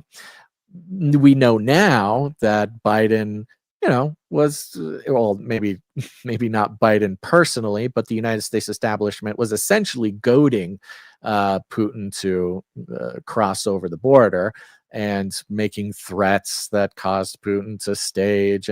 But this, built the narrative, building up for a couple months before the war actually kicked off. And, if I haven't looked at the numbers and checked the facts about whether it is the biggest staging since Iraq, or whether it is the biggest staging since World War II or whatever. But if even half of this is true, this is a very serious staging. I'm wondering if the recent Hurricane Melissa that went through Jamaica and the Caribbean islands and stuff and did quite a bit of damage. I mean, multiple billions of dollars. Yeah, a little weather warfare to maybe clear some paths for the U.S. military or something. It may not be like a direct thing, but maybe there's some relevant or association there, or even just a show of force. Or show of force, yeah. Like, hey, you guys can try to flex your Russian, whatever, rockets and missiles or whatever. But yeah, look, we can manufacture a hurricane and then share pictures from inside of it all over social media. So there's levels to this game. Maybe that is a flex. That's entirely possible. So even as some sort of theater, or as you say, some sort of flex, whatever, even if staging all of this down there is just a show of force to try to scare Maduro, and which until there is kinetic impact, that's a lot of war is just posturing. Yeah, it's always that until it isn't. Right. But you can see where Sheinbaum, our closest neighbor to the south, expressing support for Venezuela and coming at Trump pretty hard, and beseeching the globalist community to come stop Trump, or to whatever, because that's what she was doing last week, was beseeching the UN to come try Trump as like a war criminal for bombing these boats, beseeching the NATO to come in and protect Mexico, or protect Venezuela, really digging in, little Klaus Kitty going out there, sending out the messaging to the globalist sort of community. They're like, hey, time to move on Trump, or whatever, Right. So the activation codes have been tripped. Yeah. So the timing of this complete chaos in Mexico, again, for all sorts of reasons, playing back the playbook of Nepal, which was successful. You know, we kind of mentioned back during the Nepal thing of like, it's a fairly small country, not like super important when it comes to American interests and things like that. Not like a huge deal, but it was more of a show of force, like a dry run. Like, look, we can activate this entire generation and they'll take you down. Look, they did it in Nepal. It is possible. These are the military aged assets that your country has all over the place, and they can pull it off. And so the timing of this entire movement in Mexico, just very strategic, I'd say, very strategic for somebody. It might be, and this might be a hot take, it might be that the cartel is the only thing standing between what it is currently and some kind of pan-American union where you have, you know, Canada, the Americas, and South America just become one big nation. You know, Could be the the idea North of American some Union that the North American Hillary Clinton plan back in the 2012 area, that Trump came in and basically wanted to reignite. You know, Right. his whole plan was Canada, Mexico, Greenland, all you know, a big North American Union thing. Right. Again, hilariously mirroring a plan from Hillary Clinton in the last decade. Right. Yeah, But it's possible. it would make sense the CIA is there stoking the revolution if the cartels are the ones that are like, you guys are too independent. You guys aren't participating in the whatever, the globalization or the something. nationalist aspect of it, because we know that the cartels are in pretty good with the globalists. I mean, the cartels run South America for the most part, and they get a lot of benefit from, you know, not necessarily being an obstacle to the more sort of globalist. Maybe agendas change. Maybe there's a new agenda, and now because there's some young fresh guy in the CIA trying to really, you know, push forward a new type of agenda, and you know, the old guard, they're just kind of in the way now, you know. So well, even if you do the old guard, what is the CIA's most profitable activity? Is war. Drugs. Drug trafficking. Yeah. The CIA's most selling. profitable sort of thing. You know, all the black budgets, all the Fast and Furious with Obama. You know, the heroin, the poppies in Afghanistan, the poppies in Vietnam. The CIA has, you know, famously been extremely successful drug dealers, and you know, at least in America, who's your biggest competitor if you're the CIA trying to sell drugs? It's the Mexican cartels. So there's a lot of different angles to it, you know. It's time for the US to become the openly number one drug trafficking. That's right. We should be trafficking our own drugs. We don't need to bend the knee to the cartels anymore. So there's a lot of aspects of it. And not only that, this will cause huge problems for the Mexican government that are the biggest supporters of Venezuela, cut Venezuela off from its, you know, geopolitical allies, et cetera, et cetera. So one last thing that really brought in the you know, this whole nationalist, globalist, Klaus Kitties versus whatever aspect of it was there was a series of articles or claims / articles that came out. This one was from the independent.uk. The headline was UK stops sharing some intel with US over Trump's drug boat strikes in Caribbean. The United Kingdom has taken the unprecedented step of pausing some intelligence sharing with the United States over fears of being implicated in potentially illegal strikes against vessels accused of ferrying drugs in the Caribbean. New reporting reveals. CNN. Now, remember, this is you got to pay attention here.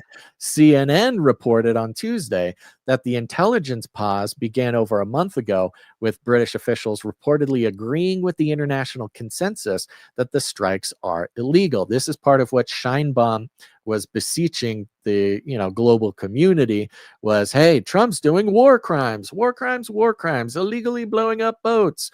Come get him, UN, stuff like this. In a move that has blurred the lines between, and then it goes into blowing up the boats. But you talk about, okay, UK intelligence. We know intelligence is involved. We know the CIA is involved. Who are the CIA's best friends? It's MI5, MI6 over in the UK. Yeah. These are the two major players in Five Eyes. Five Eyes, the collection of basically Western governments who all share information with their intelligence agencies. It's the big bad wolf when it comes to surveillance and things like this. For the UK, for even a report to come out that the UK is no longer sharing intelligence with the United States, this is an unprecedented, crazy rift in our understanding of how the global intelligence community works. It says some intel. It doesn't say all intel. It does say some. Well, that's so. Again, let's go with the reporting, and then I got another story for you, Gons, in a second. Okay. So that's a big deal, and the news, the news media made a huge deal about it. This is unprecedented since World War II. This has never happened. This is the split. The UK is against America. Oh no, America! It's gave this impression that the US was alone. It was alone. And nobody wanted to play with them, and everybody's turning on Trump, as they always like to give the impression that nobody gets along with Trump. Trump ruins everything. We're embarrassing ourselves on the world stage, etc., etc. But then the Sun.co.uk. Now, the Independent is not necessarily like the most respected, although it's generally in lockstep with mainstream media. The Sun is generally regarded as like a tabloid. However, there's been some pretty good stuff come out of it over the years. The tabloids are often the ones who have nothing to lose, but they are also the most manipulatable. So back to the Sun here. Keep talking. Britain is sharing intel with U.S. Foreign Secretary confirms. Rubbishing claims. Info was held over Trump bombing drug boats. Yvette Cooper denied reports Britain had stopped sharing intel over fears the U.S. strikes were illegal. U.S. forces have blitzed, talks about all the boats they've exploded. Cooper said sharing, quote, continues and suggests reports to the contrary were fake news. The New York Times, by the way, reported on the UK not sharing news. She said, quote, we have a long-standing intelligence and law enforcement framework, particularly with our Five Eyes partners, but also more broadly as well. Quote, those frameworks continue. Intelligence sharing as part of those frameworks continues. U.S. Secretary of State Marco Rubio, dismissed reports that Britain stopped sharing as fake news. Cooper referred to his comments saying, quote, as you know, we don't comment on the details of intelligence matters, but you will probably have seen that the U.S. Secretary of State has dismissed some of the reports there have been. So we've got this bizarre back and forth media war. Again, essentially just coming in to try to make it seem like America's alone. Trump is losing the support of the entire world, et cetera, et cetera. And we're put into a position of like, okay, well, which is it? And does it matter? Or does it matter? Do we need the UK's intelligence for fishing boats in the Caribbean? Who knows? But the broad global theater of the back and forth, keeping everybody, on edge about whether the drug boats should explode or shouldn't explode. Well, the United Kingdom says it should, and the other one says it shouldn't. And meanwhile, Trump is like, I don't care. I'm just going to blow up my own. I'll blow up whatever boats I want to blow up. I don't need you. But back to the Sun, if the rag is to be believed, Marco Rubio saying it never happened. So when it comes to, again, there is a very serious and bizarre, chaotic operation to essentially hide exactly what is to happen to Venezuela in possibly like the next maybe month. If we're going off of the signals that we received during the Ukraine buildup, it only took about a month or two, maybe 3, to go from all this staging to something else. But the thing is, there doesn't seem to be a way for Maduro to get out of it. Like, Trump wants the resources. You'll either get the resources, the oil, the precious metals, the whatever, the zinc, the lithium, et cetera, or not. And I think it's gonna be a pretty big deal. I think the Mexican riots show just how serious this is actually planning on being, to potentially the potential of not just like having a referendum on President Sheinbaum's presidency, but a possible referendum on the entire governing structure, including the global cartels, including their trade with China, with Mexico. This is a bit of a precipice that's really hard to overstate. And, in the US, sitting here where we sit, it seems far away. It seems like, we're always doing something somewhere. But this is one of those sort of global precipice that will be very difficult to understand just how intense this is, again, for this entirely new economic system that's coming up. I mean, if you want to expand it out even further, this gets into CBDCs, this gets into it's the materials to build the new infrastructure. And I see the guy in the comments here talking about how we're not commenting because it's about resources, not drugs, Basil. But Jason, go back and listen to some of our older episodes. We're very aware of the whole purpose for this. In fact, I don't know if Jason's saying what you think he's saying, but maybe he's agreeing with us. I don't know. But one of the things that I think is going on also is the Trumps or whoever, sort of the people that are trying to expand down south. Eventually, I think they're trying to get to Antarctica. And that's part of it too. What are the resources? And we haven't talked about Antarctica in quite a few episodes, but I think there's maybe a strategic move to try to go down that way and use, because obviously South America is sort of the not Venezuela, obviously that's geographically the top of the southern continent there, but it's, I don't know, you systematically take down all the spots and then you have like a clear runway all the way to Antarctica to get to the old Nazi bases. First step, Venezuela. Then, first step, the Caribbean and, all those island nations over there. And then South America, then Antarctica, Well, I'm not sure if we need to conquer a path down to Antarctica, but again, for those who have been with us, this, but we always forget that there's lots of we need to repeat ourselves. We've got to stop getting irritated at repeating ourselves. I know people aren't caught up. But again, going back to China and the tariffs and the trade there, China has deals with Argentina, and they have military bases down at the edge of Argentina, which was affecting the United States' ability to get to and from Antarctica.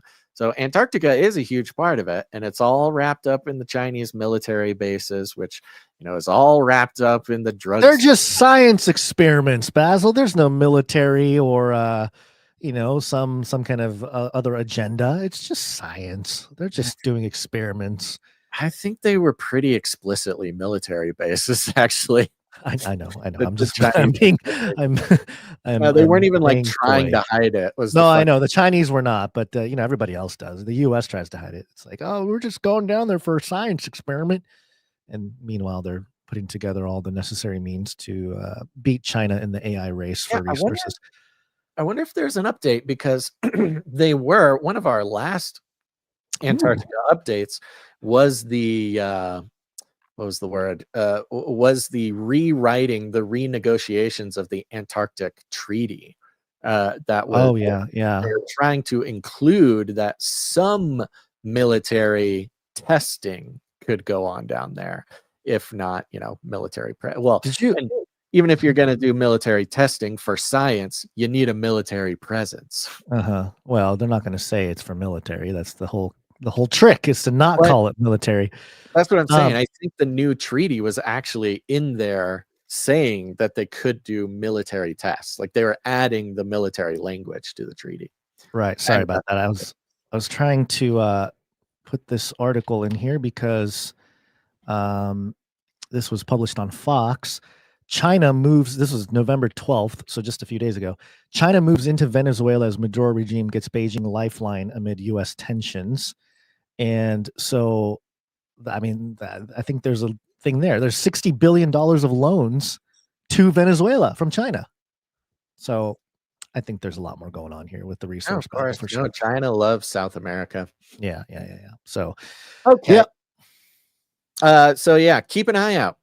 Things might get super hairy. I mean, Trump keeps bragging about how he's ended 8 wars. He's about to end 9, meaning Ukraine and Russia. And remember how we called almost the exact day of the Russia-Ukraine war. Why did it happen? It happened because exactly 6 months earlier was Biden's pullout of Afghanistan. Right. Yeah, they couldn't. We said that they were going to move on to the next thing, and then like clockwork, the Ukraine called it to the day.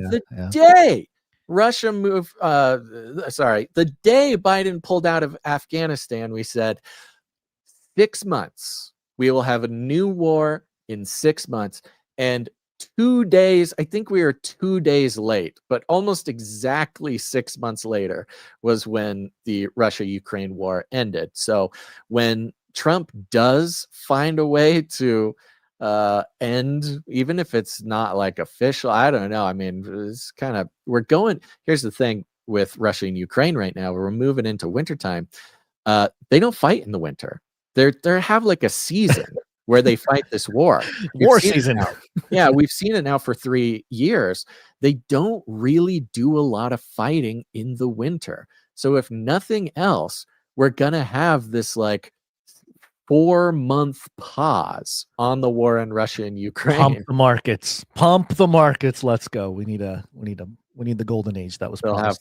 They'll have 4 to 6 months where Trump can focus on taking Venezuela. Yep. Okay, what do you want to do next? Do you want to do this NVIDIA stuff? I'm happy if you want to do something else first. Do you want to do Alibaba first? Well, the Alibaba thing comes as sort of the punchline, I guess, to some of the stuff that was planned there. Does it? Okay, I can run through this real quick. Yeah, let's do that. We're going to talk a little economy, AI, the whole shebang there. Hold on one second. Let me get where is it? Where's my AI jingle? Money, artificial intelligence. The danger of AI is much greater than the danger of nuclear warheads by a lot. Artificial intelligence. And of course, this has to do with money. Of course. Oh, that's not the right money one. Hold on, this one. $100 billion. I don't have any money. I have so many money jingles on my side. Let me see. Oh, that's that one. There it is.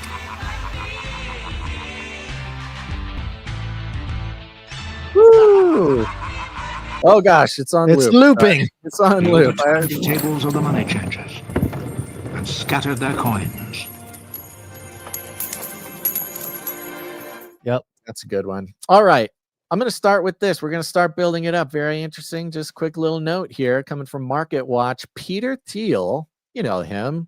Peter Thiel, he's going around talking about the Antichrist and how you should study the Bible as a tech Silicon Valley gay man who's, I think they said they're going to have a child based on all the technology.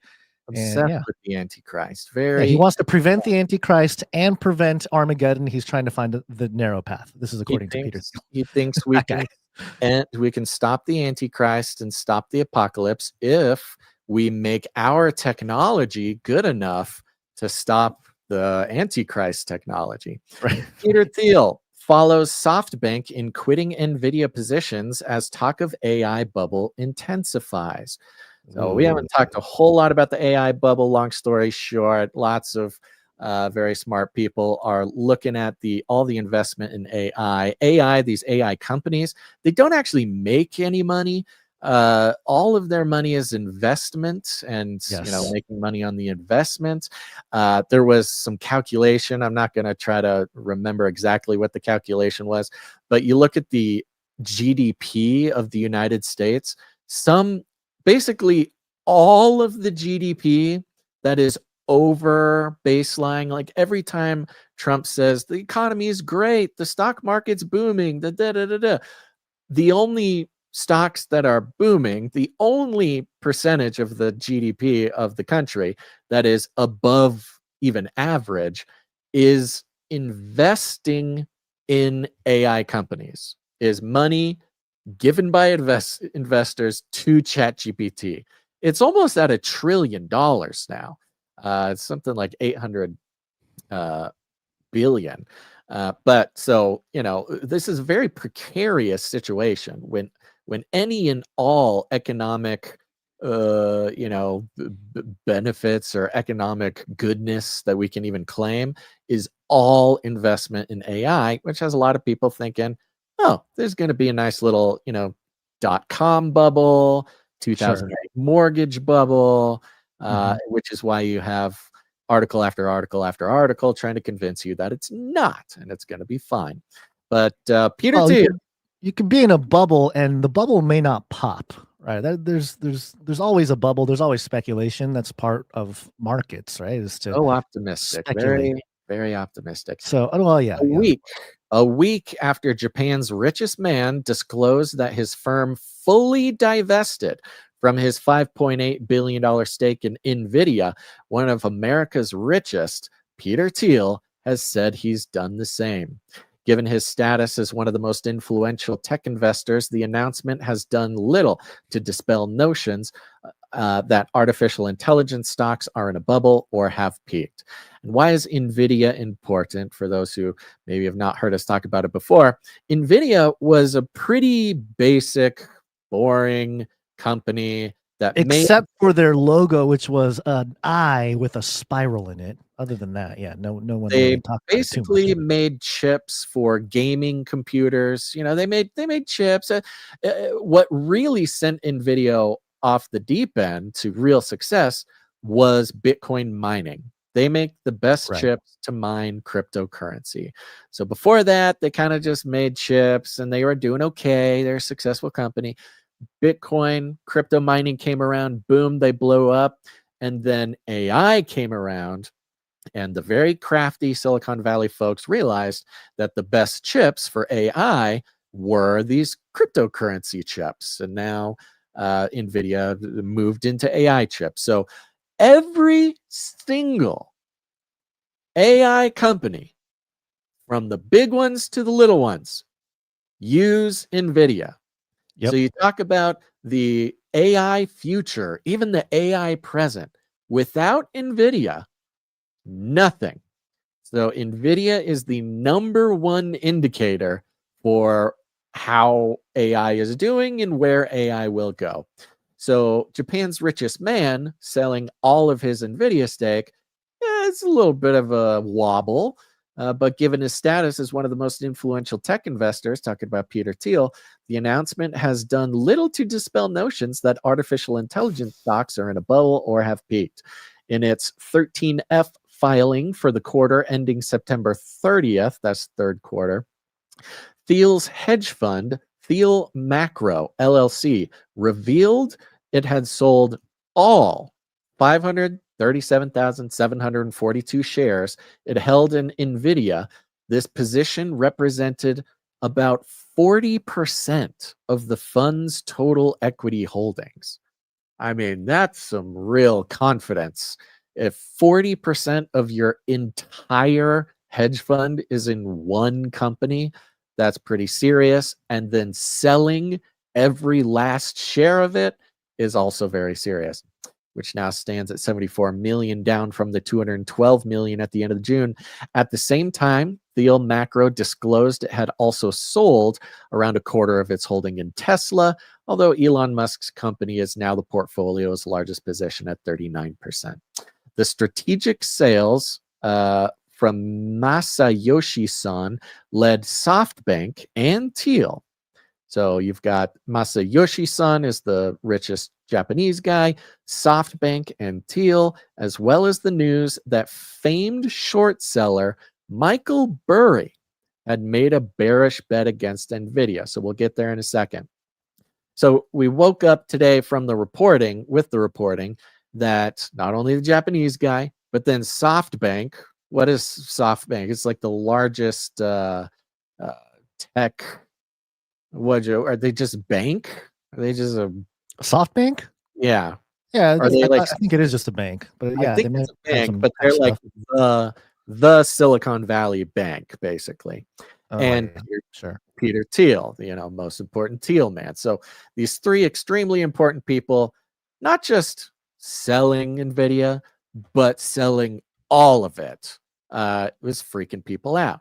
Now, they mention Michael Burry, and I have I'm going to actually jump over to this other article here. By the way, NVIDIA's Q3 earnings come out on Wednesday, come out in 2 days. So Peter Thiel, SoftBank, all these sales, you don't know that it happens right away because they don't have to tell anybody, but they do have to report it. And the reporting is lagging. So we just learned that they sold all this 2 days before the earnings call for NVIDIA, which is, if there's any, I'm not investor extraordinaire, of course, but that's pretty sneaky thing. All right, futurism.com. After attempting to short the AI bubble, the big short guy suddenly closes up shop. And this was very suspicious, okay? Earlier this month, news emerged that Michael Burry, who famously shorted the U.S. housing market before its collapse in 2008, had placed bets worth over $1 billion against the share price of AI chip maker NVIDIA and software company Palantir. So this Michael Burry guy, he is who the movie The Big Short is about. I think who played him? Christopher. Was it I thought Big Short was it? I'm trying to think now. Who played? Was it Leonardo DiCaprio? Was he the one that played? He played one of the monetary movies. It was what is his name? Christian Bale. Christian Bale played him in 2015. And I think there's an interesting message here. Stick with me, folks. I know sometimes the money stuff can be a little boring, but we have been talking about the shift into the new era, not just of, AI technocracy, but also the economic shift, the CBDCs, the this, the that. It's all connected, okay? Follow me, folks. Don't drift off. Stay locked in. Okay. Earlier this month, news emerged that Michael Burry, who famously shorted the U.S. housing market before its collapse in 2008, had placed bets worth over $1 billion against the share price of AI chip maker NVIDIA and software company Palantir. The reveal compounded existing concerns that the AI industry was growing into the enormous bubble that could take the U.S. economy with it. The guy who called 2008 and didn't just call 2008, made the bet and won it about 2008, very famous guy, had taken out these short positions on NVIDIA. However, the famed assets manager's story has taken several wild turns since then that have led to far more questions than answers. An October 27th letter Burry sent to investors, sent roughly a month after he made his short positions against Palantir and NVIDIA, revealed that he would, quote, liquidate the funds of his hedge fund, Scion Asset Management, and, quote, return capital by year's end. The leak so return capital, huh? He's returning he made this bet against NVIDIA, then sent a letter to all of his customers saying, hey, you know what? Actually, I'm just going to close the whole thing down. I'm just going to close the whole. I'll give you your money back. I'm going to sell everybody's positions. I'll give you your money back. Take it easy, okay? You'll get your money. Don't worry. I'm just shutting down. He just walks away. Yeah. Yeah. The Okay. leak, Yeah. the leak coincided with the news that the fund had terminated its registration with the U.S. Securities and Exchange Commission database, leading to widespread rumors that Burry was taking a step back. He called 2008. He was calling NVIDIA, and then out of nowhere, shuts the whole thing down and cancels his registration with the SEC, meaning, his license to like do business, to trade stocks in this way. However, as Reuters points out, deregistering doesn't necessarily mean the hedge fund is no more. Instead, Scion is no longer required to file reports with the regulator or any U.S. state. Look, crime has been legalized since Trump took office when it comes to monetary extraction. I mean, we saw this with the Trump meme coin. I think this is more of the same. I got more to say about Michael Burry, but go ahead and finish your thoughts. Yeah. Let me wrap this up, and then we can talk about him. I would push back against what you just said, but it doesn't matter. Okay. So he just shuts down. He turns off the lights, hands in his badge, says, "I'm not doing it anymore." But that doesn't mean that he's not doing anything. It just means he no longer has to report it, because he's not doing it with other people's money. He's just doing it with his own. Yeah. In his letter, though, Burry implied that his timing may have been off. After all, it's been a rough ride for short sellers this year. Valuations of AI companies continuing to soar despite a not insignificant tech sell-off earlier this month, eclipsing any standing revenues by a widening and to many alarming margin. NVIDIA is up over 37%. Palantir is up 126% year to date, reaching a dizzying price to earnings ratio of over 200. According to the Financial Times, Burry wouldn't be the first short seller to fold. Other famous traders, including blah, blah, blah, doesn't matter. Quote, "My estimation of value in securities is not now and has not been for some time in sync with the markets," he wrote in the letter. This was October 27th, a couple months, well, I'll say this, a couple weeks before we just see Peter Thiel, SoftBank, and that Japanese guy sell NVIDIA, the exact thing that Burry was betting on. Compounding the confusion over Burry's high-profile attempt to short the AI industry was his most recent claim that media outlets had vastly exaggerated the scale of his short position. That's not the most. Do you think he backed out because it was too obvious? He had too much of a paper trail of maybe insider trading or something like that, because maybe he knew Theil and Mayoshi-san were going to sell, and so he put that short in, and it's possible that there's too much of a fingerprint there. So you didn't want to do it.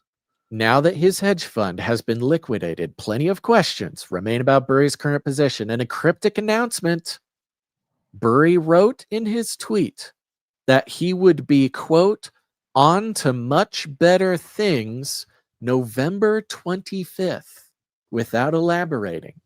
It's difficult to get a firm grasp on Burry's motivations.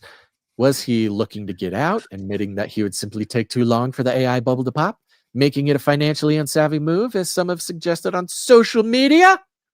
In a November 11th tweet, just a few days ago, 6 days ago, 11/11.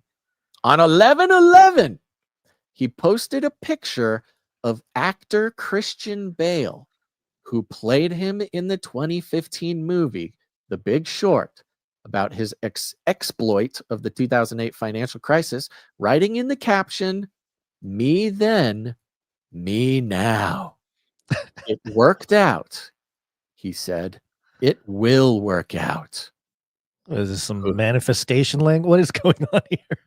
He knows something that's going on, man. He knows something that's going on. He's calling it November 25th. That is 8 days from now. He's He gonna called put it all into gold. He called the Nvidia short before anybody. I mean, I Okay. guess Yeah. technically Peter Thiel and SoftBank and stuff, when they sold in September 30th, they could have told him. Somebody could have told him. It's possible. Yeah. Doesn't explain the timing and the shutting down of his entire hedge fund Yeah, and that's a little the everything.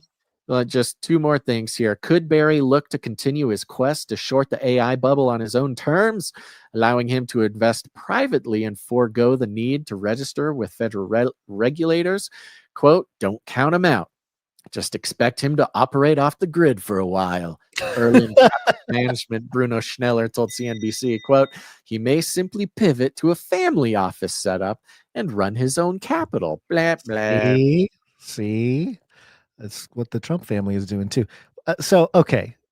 I obviously there's a lot going on here. There's a lot of mystery and, speculation as to what's happening. But let's ground ourselves a little bit, okay? Because between the 5.8 billion that Mayoshi-san sold, which is quite a bit, that's a good amount of money. And even the $100 million, right? Was it $100 million for the amount of shares that Peter Thiel had? I think it was 215. 215 million? Yeah. In NVIDIA? Yeah. Okay. Okay. So, but we're still okay. The market cap of NVIDIA is what? 4.5 trillion. So in the grand scheme of things, what is it now? I don't know what it is, but that's what it was. Yeah. Okay. Well, even with a little bit of a sell-off, I mean, 5-6 billion here, $250 million there. Yes, like the optics of it is pretty wild. Like, oh wow, they're selling their shares and all this stuff, but it is kind of a drop in the bucket when you're talking about a $4.5 trillion evaluated company. Certainly, it can go down. I do agree that it is a little bit of a bubble. There's speculation going on, but being the backbone of AI, I'm wondering if this move by Burry is indicative of what we've been talking about: is a new system, a new rail, a new infrastructure for all of the world's economies. And I think that's kind of where we're headed. But just keep in mind, Michael Burry, we glorify him because of The Big Short and all this stuff, but he's also been wrong, throughout the last decade and a half. He had a 2015-2016 water investment, which he called the trade of the century. It did not go the way he expected, so he had to sit on a loss with that one. He predicted some major mother of all crashes back in 2021, which he said it was going to happen in tech and crypto. Crypto certainly went down based on the prior cycles, but that's when NVIDIA, Apple, Microsoft, Tesla recovered and went crazy. And so it wasn't quite what he called. He said he was bearish on the S&P 500 in mid-2022. And yes, markets fell modestly, but not enough for a major payoff, and he exited the position quickly because he wasn't right there. So he's a trader. He's a big game trader, and you're not going to always hit it out of the park, right? Yeah. What's the saying? You miss 100% of the shots you don't take. So he's got to get in there. He's got to make these big bets. He's got a reputation to uphold, but it's not like he was batting 1,000, over the last few years. So before we, say that there's something there, the more suspicious part, I would say, is the deregistering with the SEC and all that. That's a little bit more suspicious. That's for sure. And the actual, hey, we're calling a short on the AI bubble. But, and here's the thing. I'm actually not very concerned with the sort of economics of it. This is not me being like, NVIDIA's going to fall. Right. I don't know. This is not a financial show, and I'm not really a financial guy in that sense. Yeah. But when you look at these signals not as sort of financial signals in sort of a traditional sense, but you see them as meta signals. You see them as the meta of where, again, strictly with a focus on the dystopian, technocratic, surveillance state beast system and the new economic infrastructure that we see getting put in across the board. I mean, as far as CBDCs go, that's locked in. By the way, EU, they just made the announcement. Oh yeah, the digital IDs and all that. Yeah, it's full on. I was going to say CNBC. No, it's not CBDC. CBDC, yeah. Full CBDC, full digital ID by, I think it was 2027. You cannot, it is illegal. It will be illegal to buy a car in cash. It will be illegal to make any transaction over 1,000 euros that isn't tracked and traced. It is full CBDC. First the ID since 2027, and then basically full cashless by 2030. Connected to the death of the penny in the United States, the cashless society begins. Connected to the AI chip making monster NVIDIA, not necessarily, I can't make any claim about what the actual stock price will do, but a signal by the biggest Silicon Valley bank, one of the biggest Silicon Valley hedge fund, or even just most famous guy, Peter Thiel, et cetera, and then Michael Burry shutting down completely, just the whole thing, just shutting down completely. Again, maybe in the same way that the confluence of influences and events when it comes to Venezuela and China and Mexico, whatever, it is the precipice of all precipice. And on top of that, the past few days been pretty brutal for Bitcoin. Bitcoin is currently sitting at its lowest. It's so brutal that it's gone to $92,000 per Bitcoin. Yeah, what is that? Which is insane. In a year. Yeah, it's lower than yes, but we'll talk about that in a second here. I'm just trying to stay a little, I'm not trying to say that you're being an alarmist, but yeah, there's some weird stuff going on. Well, it's hard to be an alarmist when I don't even know exactly what the alarm is for, except for what we already know, what has been written, what we have been told, what the Lord has put down on pen and paper of what the future looks like. And to be a little bit, I guess, selfish in the moment is, in that crossing between 2024 and 2025, I mean, I felt very strongly that we had about a year until everything was totally different. Yeah. That thing, I mean, heck, the things are already totally different in so many ways right now, but I'm looking at January, February, when the Lord really laid that on my heart. The Charlie Kirk, that doesn't necessarily that doesn't match what I was feeling. I'm thinking something totally systemic by January or February. Yeah, I mean, you can see everybody position themselves ready for something, some kind of. And they might not know either. That's the other crazy thing. Like, I'm not saying I know exactly I wish I did. I wish I had something maybe more entertaining to say. Then maybe I could get Glenn Beck to have me on his show or something.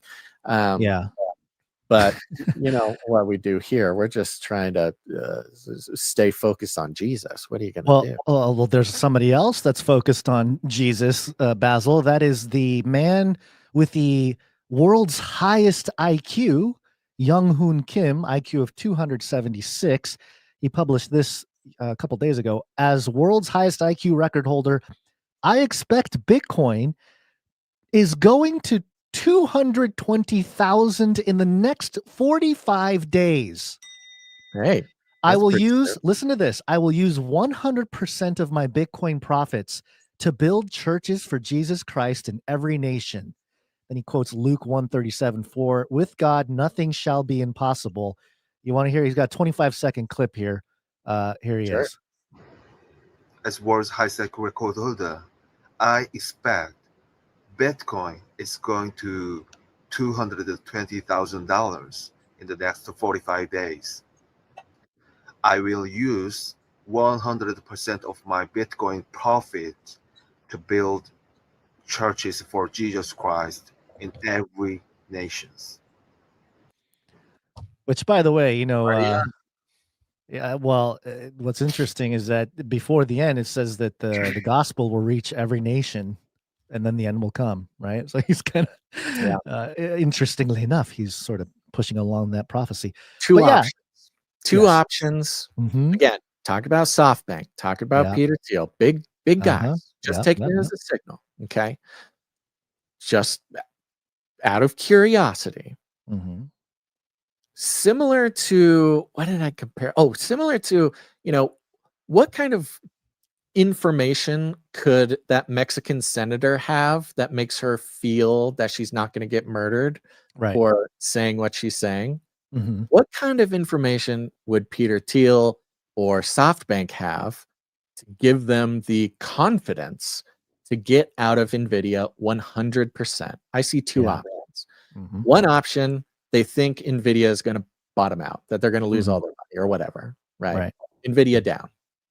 The other option is that there's a different opportunity that That's is what I was gonna say. That's what I more was gonna say. valuable than Yeah, the yeah, yeah. opportunity of NVIDIA. And if you're talking, I mean, if you're Peter Thiel and you got all this money in NVIDIA and it's been successful, you can see the back end, you know what's going on with AI, you know, whatever, whether it's going to go down or whatever. But then you see a bigger, better opportunity, maybe Bitcoin, to where it's worth pulling out your biggest investment in something else to go into Bitcoin. I mean, that's possible. The entire cryptocurrency market cap, I believe, is about equal or lower than NVIDIA. The entire crypto market cap. Yeah, right. Bitcoin is like half of NVIDIA's market cap. So if we really are at this moment where Bitcoin gets adopted as some kind of monetary rail for the world, then yeah, it's a much better play to do I don't know, a 10x of Bitcoin from here to, you know, from whatever it is, $2 trillion market cap to like 20. Gold is what, 25 or something right now, 30. So, you know, maybe a percentage of gold. So yes, that was another point that I was going to make, is that it's not that we're going into a recession or, you know, these people are going to park their money in cash. They're looking for other opportunities. And the question is, what are those opportunities? And the answer is, we will find out too late. It will be, they will already have bought all the things they need to buy. And the timing of the dump is also interesting because, you know, a lot of times the people with money, they don't want to get in on high prices on new asset classes or anything like that. They want to get in with the whatever premium they can get. So if they know some people that can push some buttons and lower the price, then, you know, they're going to probably try to get that done. I'm not saying that we're going to go back up, but it's just it's a possibility, as you said.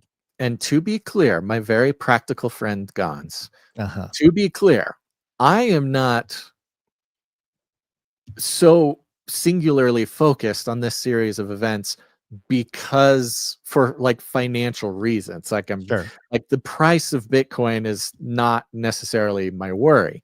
What this is signaling to me is, if along with this whole Bitcoin theory, if they're taking money out of a traditional SEC approved project like NVIDIA, saying that's not the best place for all my money, there's something better, and it does happen to be Bitcoin, all the Bitcoin bros going to be stoked. But that's the whole ball game. Now it's blockchain, now it's CBDCs, now it's crypto coming in as this dominant philosophical, dominant spiritual, dominant force in the beast system. That's you know, along with the CBDCs in Europe, et cetera, that is a huge move just on the technological side towards the sort of panopticon sort of dystopian hellscape that we And I know you was coming. I know you had some stuff on the Jim Cramer's reversal, but let me touch on this because we're talking about AI, right? We're talking about AI and NVIDIA being the chip providers, and what is the evolution of AI, and what does crypto have anything to do with it? And I think this is where the rubber meets the road with what you're saying, potential different opportunities for these, you know, billionaire types that are trying to, you know, if you're a billionaire, you double 1 billion, you're up a whole billion. You're up to two. I mean, it's like a crazy amount of money. 2x on my $20 is, great. I get to get a little more gas or something. But 2x for these big guys it's a big deal. So what is the next step for AI? What is the next sort of union of crypto and AI? Well, that's exactly it. It's actual real world application in a sense. When I say real world, just more like a real commerce application. So I have a couple stories here to illustrate this point. The first one is from CNBC, and its headline is Alibaba cross-border arm plans AI subscriptions and stablecoin like payments with JP Morgan. Yeah. Okay. JP Morgan, who said, Bitcoin's a scam or whatever a few years ago, and then made their own crypto, the JPM coin, has partnered with Alibaba, who's one of the biggest manufacturers in the world. I mean, it's Amazon and Alibaba, right? The distributors in terms of like items. A lot of people play the arbitrage game. They'll buy like a bulk shipment of something, whatever, water bottles or something from Alibaba, slap a label on it, and then sell it for like 2-3 times the money on Amazon. That's, there's a whole business model built around that. But it says here on the bullet points, Alibaba plans to use tokenization of payments for cross-border transactions in its business-to-business arm. And the president of Alibaba.com, Kuo Zhang, told CNBC the company would work with JP Morgan, which has its own tokenization technology. Woo, yay, JP Morgan's own stablecoin. Just to mention too, in my deep dive into the AI NVIDIA bubble stuff, the head guy of JP Morgan came out and says, no, there's no AI bubble. Don't worry. Everything. Of course he did. Of course he did. So, okay. So the other part of this, JP Morgan rolls out JPM coin leveraging Coinbase's base. So Coinbase has their hands in pretty much everything when it comes to crypto because they are one of the first movers. They were initially just selling Bitcoin and then they sold Ethereum, and they are sort of the big name. They are the custodians for a lot of the current ETFs, like for BlackRock. BlackRock, they have the ETFs, which are electronic traded funds, so the customers can buy or have exposure to the value of crypto but not have to hold the crypto. Well, who holds it? Coinbase. Coinbase holds it. And they have their own chain. They have their own layer 2 of Ethereum. It's called Base Chain. And there is a partnership forming here. JP Morgan, Alibaba, Coinbase, and AI being the vehicle for all this. And how does that work? Well, you have AI agents. We've talked about agents. It's a big thing now. You can, send off an agent to do your shopping or your research or whatever it may be. Well, in the future, as time goes on, the problem right now with AI agents is they can get scammed and hacked. And, you give the agent your credit card information and it can get scammed, or you can purchase things you don't want to purchase or whatever. There's just some problems. So in order to have a AI agency that is unhackable, you got to have an unhackable market or unhackable infrastructure, and that's kind of what crypto provides because of the proof of stake, the proof of work mechanisms, and how the network is upheld with multiple nodes and the decentralization and all that kind of stuff. It's very hard to overtake the network. The transactions are much more honest, or at least that's kind of the narrative of crypto. So AI shopping, AI agency. What was the word? I pronounced it wrong when I was talking to you before. What is it? Agentism? Agentic AI. Agentic AI. Yeah. For that to operate cleanly without getting scammed or hacked, it's going to be on crypto rails. It's going to be on blockchain. Yeah. So that is, I think that's kind of where things are headed. It's not a surprise. We've been talking about the fusion of AI and crypto for a while. The only one that's left is quantum, and then you're going to have true synthetic types of, sentience. But I think that's what it is, Basil. I think there's some plays happening where you're going to get and then also we talked about Prometheus earlier, but Jeff Bezos' AI. You don't think Prometheus is going to be involved with helping people shop on Amazon? I mean, come Yeah, on. well, that's the fun part about Bezos and the Prometheus company is we're sitting here, everybody's looking around. Peter Thiel selling NVIDIA, everybody's looking around and going, is there an AI bubble? It seems like there's an AI bubble. It seems like a huge percentage of our GDP is just investment in AI, and none of these companies are making money, and yada, yada, yada. And Bezos is like, AI bubble? I'm in. I'll start one. Let me get in on this. Let me start my own bubble. At the peak of AI. You mean the whole thing's going to crash and everything's going to be over? I'll start one. Right.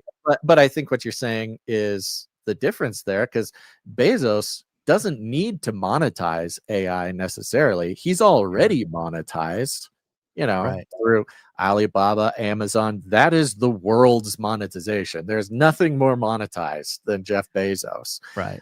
Even you think of like Elon, like a ton of Elon's wealth comes from more non-traditional investment, kind of wonky government contract kind of big stuff like that.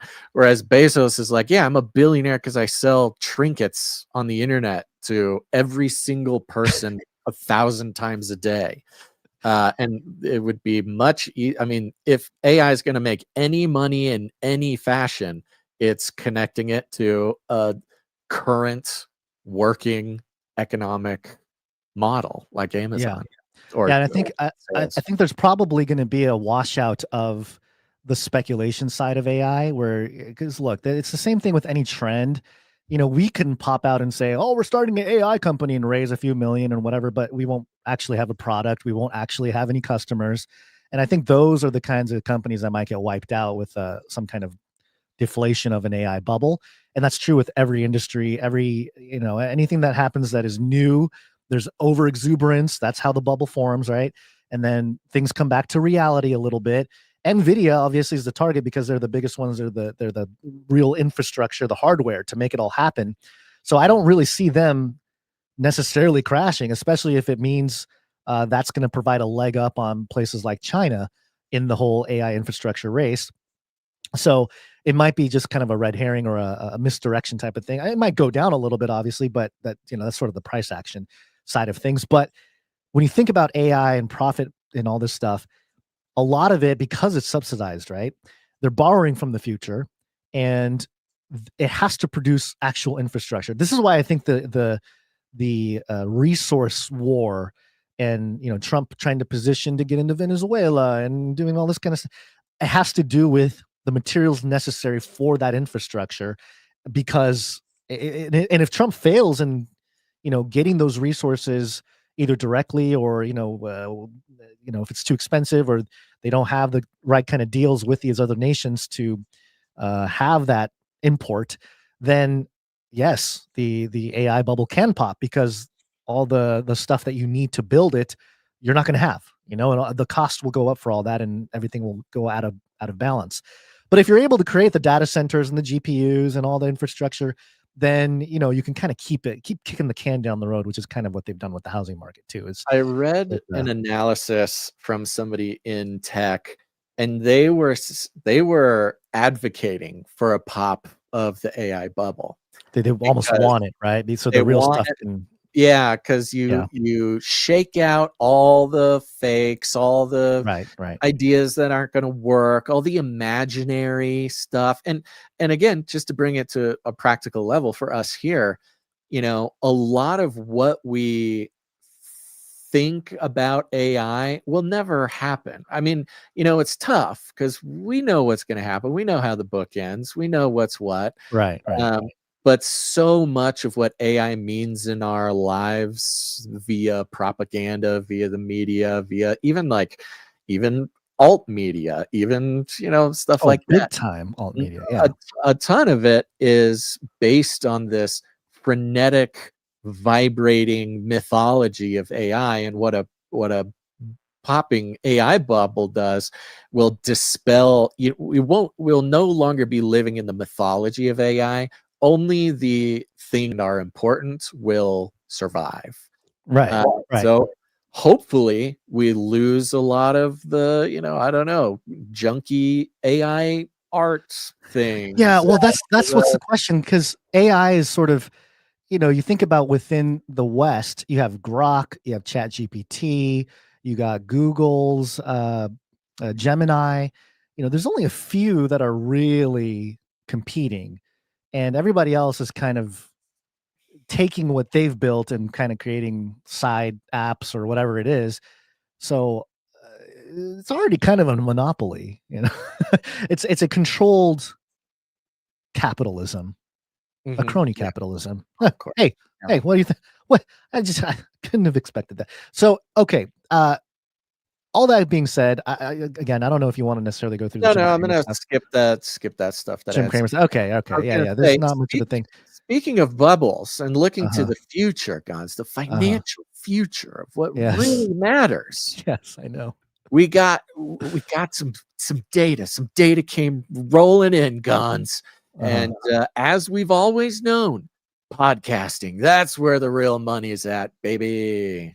Yes. This is Yahoo Finance mirroring, or actually just, pushing forward the global news wire.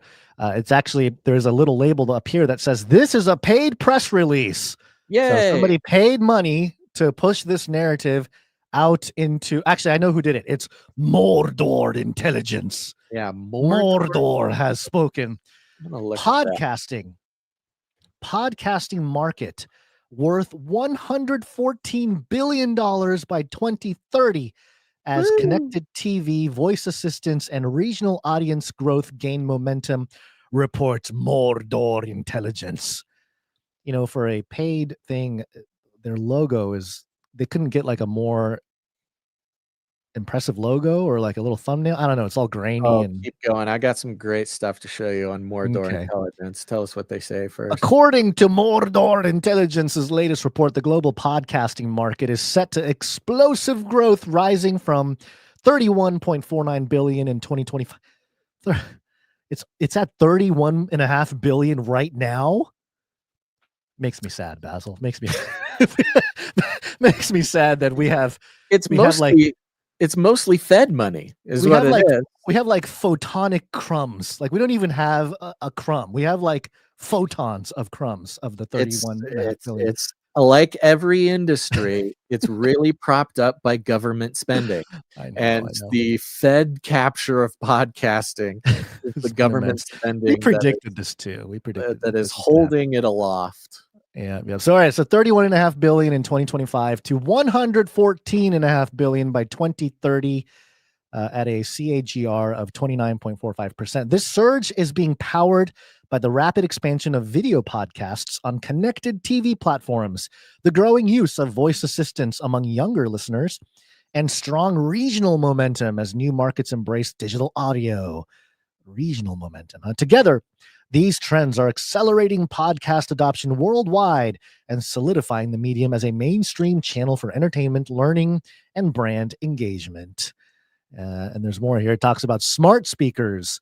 Smart speaker adoption among Gen Z households, there's Gen Z, is becoming an important driver in the podcast market. Voice-activated devices are reducing the steps needed for listeners to discover and start a show.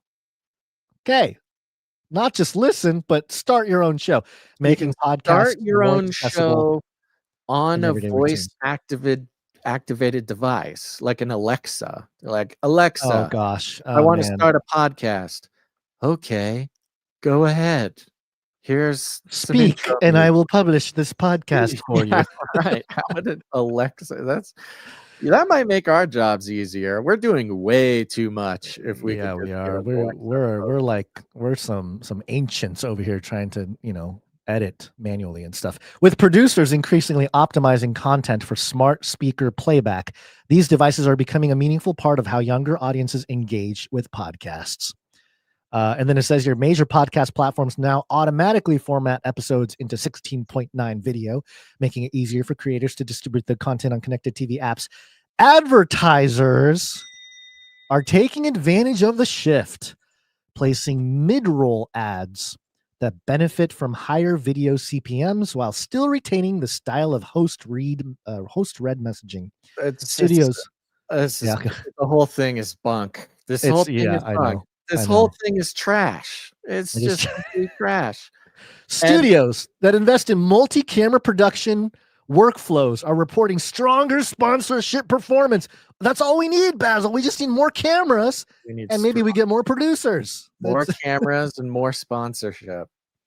which is encouraging more. Maybe we should get like a shoe cam, or just a camera that's just pointed at our shoes. I'm sure that there is a very specific crowd, Guns, that would like to look at your feet while Not my feet, my shoes. Okay, I'm being very clear about that. Which is encouraging. I'm pretty sure there's a few platforms already available for those who want to point the camera at their shoes. Which is encouraging more creators to design episodes that work both visually and in audio. Yeah, and then it gets into some regional stuff. Did you have some? And then it goes into a huge. So this is a full report. Yeah, It's full report full on this. report. It was a paid post, and I was kind of feeling like, oh, okay, that's interesting. Until they basically everything they said in that report is exactly the opposite of what every podcaster will tell you right now. All the podcasters that take advertisements, they're all having to double or triple the amount of advertisements they do on a show because rates are so far down, especially for this time of year. Advertising rates are apocalyptic. I think any podcaster will tell you, at least one who's got enough going on to have some real data. Pool man? You're talking about the pool man? The Tim Pool's one of them. Russell Brand's one of them. Who else was talking about this? I mean, shoot, Tucker Carlson's ad rolls are just insane now. I'm sure right now he's not. He made the Christian Zionists mad. That's like half the income right there. I think the podcast bubble popped already. I think the podcast bubble popped in end of 2023. That's what I'll say. Okay. COVID was the podcast bubble. It was. You're right. It was. So I looked up Mordor Intelligence just as a couple little things here. Let me put mine up on screen. I'm going to take yours down. Mordor Intelligence in their About Me page says, your trusted market intelligence partner. We are a leading market intelligence firm built over a decade of trusted in. So they do reports, right? They make investing reports. Yeah. They're bragging about a few prizes they've won. In 2023, they won the Great Place to Work prize, certified April of 23 to April of 24 in India. Oh. In 2024, they won the Great Place to Work prize in India. In 2025, they won the Great Place to Work prize in India. And this a great place to work. Great place. This won't come as a surprise to anybody, but I looked up Mordor Intelligence on Traction, which is a company profile sort of investigator thing. It is located in Hyderabad, India, founded in 2013. It has one listed founder, CEO, and board member, Bharajwaj Reddy. And that's about it. Unfunded. They've been going for about 12 years. They're located unfunded, and they've been around for 12 years. That's crazy. Yeah. 388 employees. Huh? How is he paying the employees? Where does it say that? Right oh, there. Employee count. Let's check it out. Employee count. They want me to make a thing. 387 robots. Well, somebody's gotta do all this research, man. And everybody likes a Mordor. I was trying to see if Mordor, like, it's a word in, what do they speak in? Hindi? Maybe. Here we go. Mordor meaning in Hindi. No. Okay. Motor. That's motor. Happiness is the just a motor of all men, and the motor. Okay. No, it doesn't work. Okay. Yeah. I don't know. That's just, or maybe India is Mordor. It's the dark, gloomy land the land of shadows. That could be it. No, you know what? I'm sticking with Mordor. Okay, I have faith. I have faith that because of Alexa being able to post podcasts for people, that podcasting will explode. We're not going to benefit from all those mid rolls and sponsorships, guys, because we are on the value for value model. You know this. I know this. We all know this. That's what makes Canary Cry News Talk a cut above the rest, because we are not in the business, maybe unfortunately, maybe fortunately, of taking money from corporations, commies, cartels, governments, the Vatican. Nobody is giving us money except for our beautiful and talented producers. That's right. man. Value for value. We Love our try to create as producers. much value as possible. I think this was kind of a weird show, but I think there's a lot of value in here. Somebody's going to make $1 million.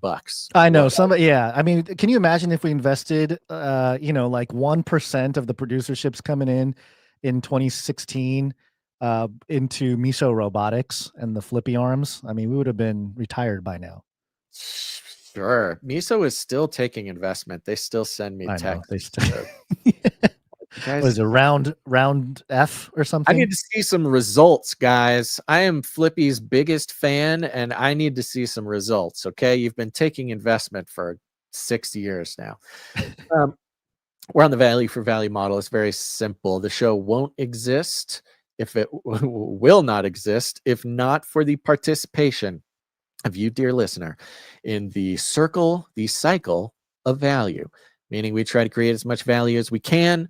Try to do it as often as we can. We got several different ways of doing that, at least we hope so. And if you get any value, there's an understanding here that this show will not exist. It will not exist without the participation of you, dear producers, in keeping it alive with your time, your talent, or your treasure. We got people who come that give their time and their skills to help us out with all sorts of things. Big shout out to the Canary Cry tech team, who formed just a little while back to help us do all sorts of stuff, opening up some conversation with them. Sent you an email today, Canary Cry Tech Team. If you're interested in joining the Canary Cry Tech Team, email canarycrytechteam@gmail.com. This is a rogue band of talented producers who are getting together to help us solve problems. Thank you, Canary Cry Tech Team. Yeah. We've got artists, musicians who create graphics and art and music and jingles that almost everything you hear or see on the show was created by a producer. And that could be you. Whatever you make it for the show and go to canarycry.art. Canarycry.art. You can upload your art there, any sort of file, and we'd love to feature it on the show. That's very fun. And of course, if neither of those things are for you, you can help us out with your treasure. That's right. Doesn't matter what it is. It could be gold, could be pennies, could be fiat currency, could be cryptocurrency. It doesn't matter what it is, but whatever the Lord's given you to put towards his work here on earth, if you think that that's what's going on here, please consider producing the show. You can go to canarycry.support. And I realized the other day that there are way too many buttons on canarycry.support. That is a failure on my side. Maybe the Canary Cry Tech Team can help me with that. Way too many buttons. But all you need to know is you can go to canarycry.support and support this show in all sorts of ways. A big old shout out to all the producers who help us out on a monthly basis. Yes. In whatever amount that they want. It doesn't matter. The fun part with value for value is you are the one who decides. Like the lady at the temple, the widow at the temple, who only had a penny, but that penny was worth more than all the golden riches of the Pharisees. And it really is also a significant sort of spiritual benefit for us. Doesn't matter what the number is, just people who actually took the time to click the buttons to say, hey, I got value. Here's some value back. It's very important. We have a few different opportunities. If you don't know how much you want to support the show for, of course, we've got the Canary Cry T-shirt Council. canarycrytshirtcouncil.com. I know it's long, but it's simple. canarycrytshirtcouncil.com. If you like T-shirts, if you wear T-shirts and you want to keep your favorite podcast alive, go to canarycrytshirtcouncil.com, where once a quarter you will vote on the Canary Cry t-shirt, and then it will be sent to you for free. That's $19.84 a month there. If you want to support the show for $33.33 a month and join us in reclaiming God's numerals from the scoundrels of the Freemasons, you can go to canarycrysupplydrop.com. And at canarycrysupplydrop.com, sign up, support the show. And every quarter, we send you a big old package filled with cool custom Canary Cry stuff. It's apparel, it's accessories, it's media, it's DVDs, it's knickknacks, it's stickers, it's survival equipment. We've sent out a whole survival package, GMO-free seeds. It's just an amazing opportunity to connect with other Canarians around the world in your love of cool Canary Cry stuff. And the fourth quarter every year is the most beloved supply drop that goes out. Of course, you get the Canary Cry supply drop. We've got another big surprise going out in the supply drop this quarter, coming out in December.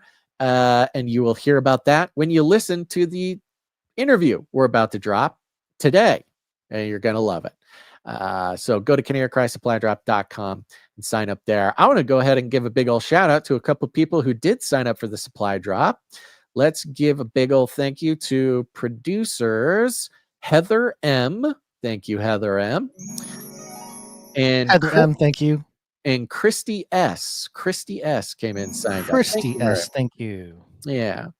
You know, it's kind of a sad thing nowadays to see the notification of, you know, so-and-so stopped their canceling, canceled their payment. You know, we go, okay, I get it. Things are weird. Things are tough. No hard feelings. But, you know, it's more of like, we're just not bringing the value. It's kind of, I'll say we take it personally, not as a slight, but as a responsibility to create more value. But what I do like seeing is so-and-so canceled their support because they wanted to sign up for the supply drop. And then they signed up for the supply drop. So that's very nice. Cool. Thank you to Christy and Heather for signing up for the supply drop. I cannot wait to send you the fourth quarter supply drop. And you can waiting for the supply drop.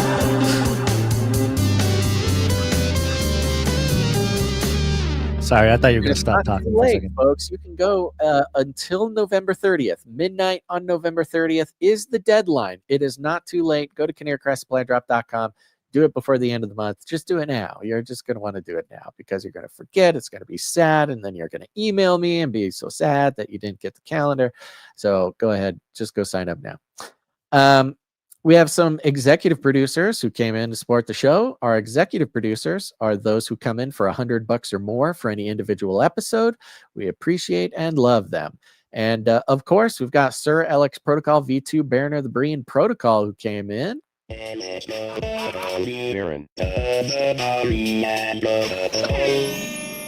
you very much. It comes in for his $100.33. Illuminatus.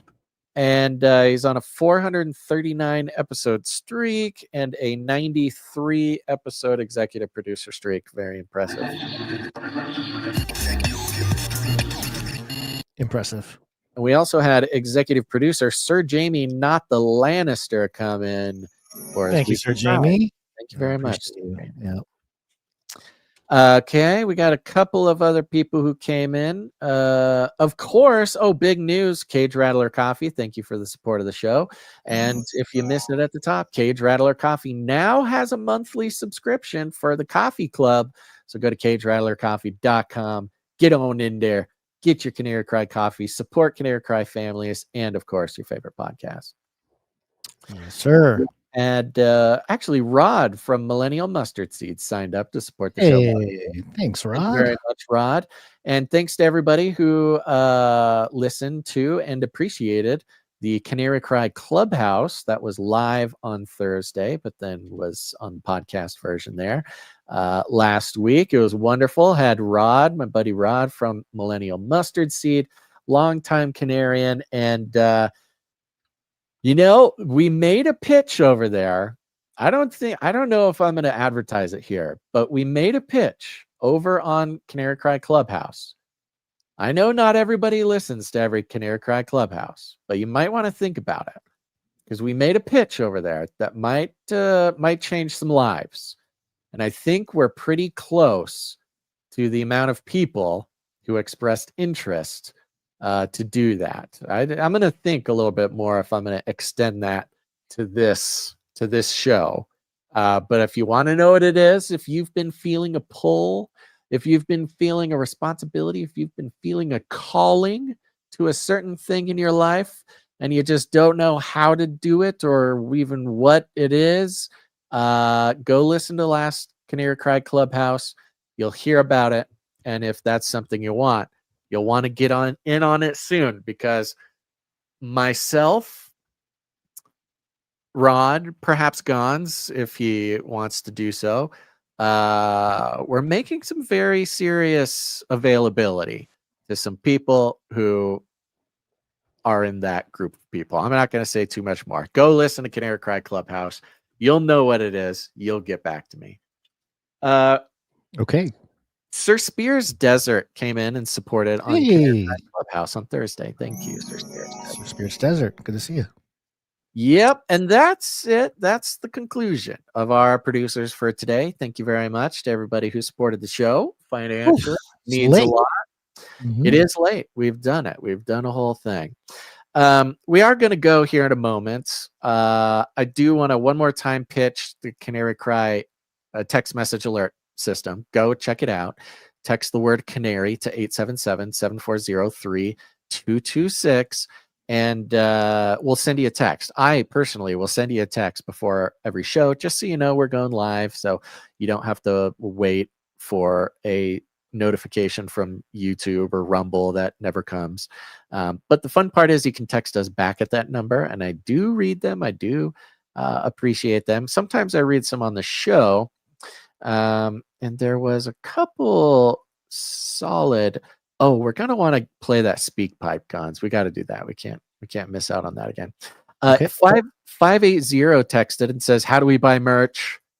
You go to canarycrysupplydrop.com, Canary Cry Supply, or canarycrytshirtcouncil.com. We don't sell merch. We're not in the business of retail, but not that merch doesn't exist. There is merch, and you get it by going to canarycrysupplydrop.com or canarycrytshirtcouncil.com.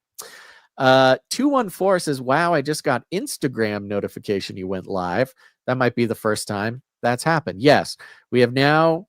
This is the first episode that we've tried to go live on Instagram. We did do it. They have a 1 hour limit on Instagram. We got to figure out how to get past that, but we're figuring it out. We had a vertical thing going on over there. It's kind of cool. We said happy birthday to Kat. Let's see here. 954 says, "Mostly peaceful. I protest." Well, actually, I'm a Protestant. See, there you go. Protestants are always protesting. 406. Okay. Yeah. Where's the other 406? Sorry. Where is it? Where are you? Oh, come on. Okay. I'll get to it in a second here. Do you want me to play the Nomen Prunte? I noticed the one from 2 weeks ago. I believe I played it. I don't know if it's. Oh, if you played it, yeah. No, we'll just do the new one. Let me know if Nomen Prunte. Let me know if we didn't play it. But there is one from earlier today that I can play. So 484 texted yesterday, responding to my call out on Clubhouse. Says, "Just saw the video of y'all asking for verification. Text back. Yes, sir. I got the text message of the show going live. I recently found the Canary Cry channel on YouTube, and it has been such a blessing to me. Thank you all for everything you do. I pray blessing upon you and all yours in Jesus' name. And I humbly ask for prayer for my family and myself. I need employment, and I recently got diagnosed with a mystery disease. I'm struggling to be seen by doctors as they are not moving forward with the medical therapies they said I needed. Although I'm more concerned with employment, as I am a single dad. Please join me in humbly bowing at the Father's feet through Jesus Christ, asking for employment and proper health care." Let's call the producers, Gons. Let's do it. Producers, assemble!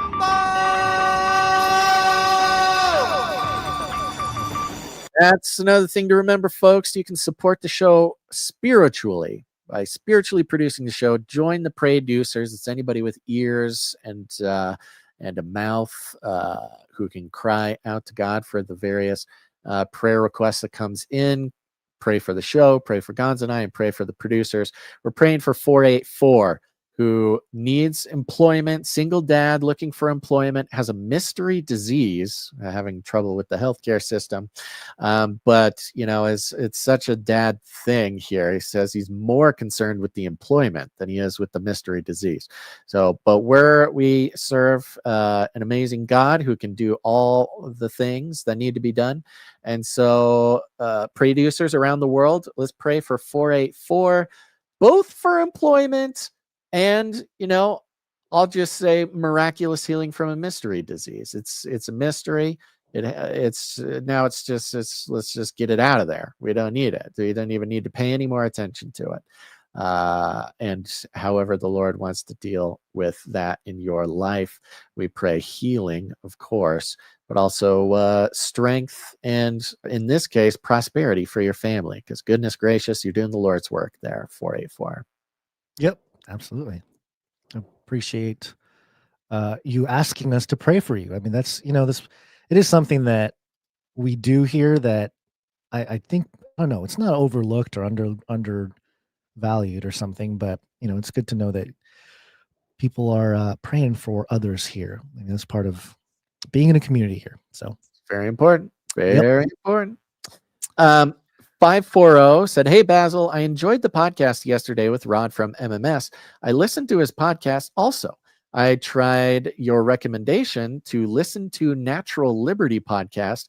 I'm enjoying her episode on making tallow balm. Have a good weekend and God bless Susan."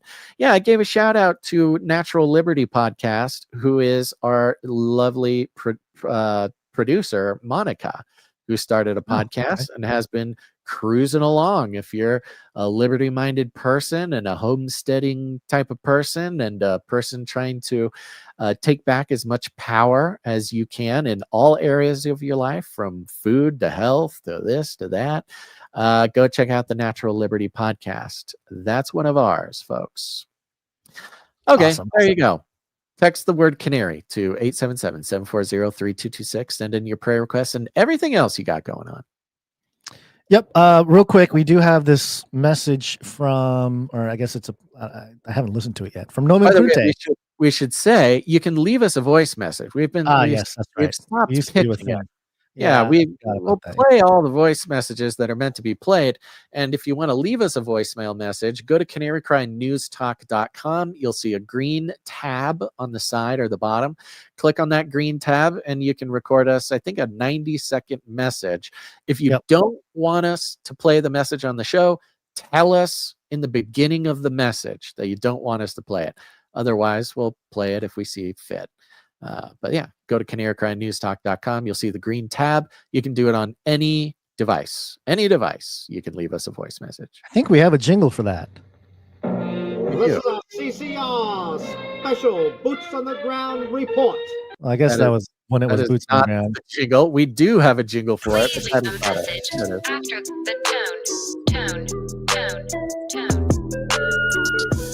At the tone, please record your message. Leave a message. Beep. Message. There you go. Nomen Prunta here. This is Invincible. The evening of Christ's death, there came a rich man from Arimathea named Joseph, a disciple of Jesus who had not ran. To his request, Pilate was not deaf. The body of Christ was given unto him. Joseph wrapped it in a linen shroud, placed in his own new tomb, not upon a whim, with a great stone the entrance endowed. Mary and Mary were opposite the tomb. The Pharisees gathered with Pilate. Until the third day, let us secure that room. A convenient theft was their chief threat. Soldiers were sent to seal the stone and keep watch. The third day dawns. Women feel the cloud. Angel descends, the guard to thwart and door botch. Vacated shroud, Christ with keys endowed. There you go. Thank you. Thank you very much, Nomen Prunte. the man with the words to communicate timeless, ancient cosmic stories over the airwaves. Thank you very much. Yep. And you can too. You don't even have to write a poem or an epic tale. You can just leave us a voice message. Okay. Let's see here. I'm trying to make sure I didn't forget anything. I think we did. We did the subscription to Canary Cry Coffee. Do that. Okay. You know what? We did have a piece of art come in. Oh, we did. A piece of audio from Marty B. But if you don't have it loaded up, come on. Let me see. We might have to. I mean, I'm getting pinged from the family here. Yeah, so. It's 5 o'clock. We are many hours over. Okay, There you go. Thanks, everybody. We're Marty B. We got your thing. We'll play it on Wednesday. Thank you so much for doing that. And thank you to all of our producers, but also the ones who help us out with their time, mainly the timestampers. Timestamp, it's hard work. Timestamp. Jade Bouncerson, knocking Jade. out timestamps for episode 891. Thank you very much. Appreciate Couldn't do without you, Jade Bouncerson. And as always, I will make a call out if anybody is feeling led to put some value into the show. One easy way you can do it, a very well-established way you can do it with great support and a great teacher, Jade Bouncerson, you can become a timestamper. Send us an email, canarycryradio@gmail.com if you want to become a timestamper. We got Jam, who's head of the Telegram channel, Adam42, who heads up the Discord channel. If you want to go visit with the federal infiltrators of Discord or Telegram, you can go over there, check that out. You can find those invite links, if you're a Telegram or Discord person, over at canarycry.party. Canarycry.party. You'll see all sorts of links there, but you also see the invite to Discord. We probably need to clean up those links too. We probably just need to delete everything and redo everything. Delete everything. Delete everything. It's just years and years of things piling up. I don't know, man. What are we even doing? Thank you to Adam42 and Jam. Thank you to Joe for all your feedback. Thank you to Clink for clinking. Thank you to Sir Ike for keeping the world turning. Other than that, share the show, folks. Share it with your friends. Share it with your family, or don't. I don't care. Nothing matters anymore. But share the show. You would. It's helpful.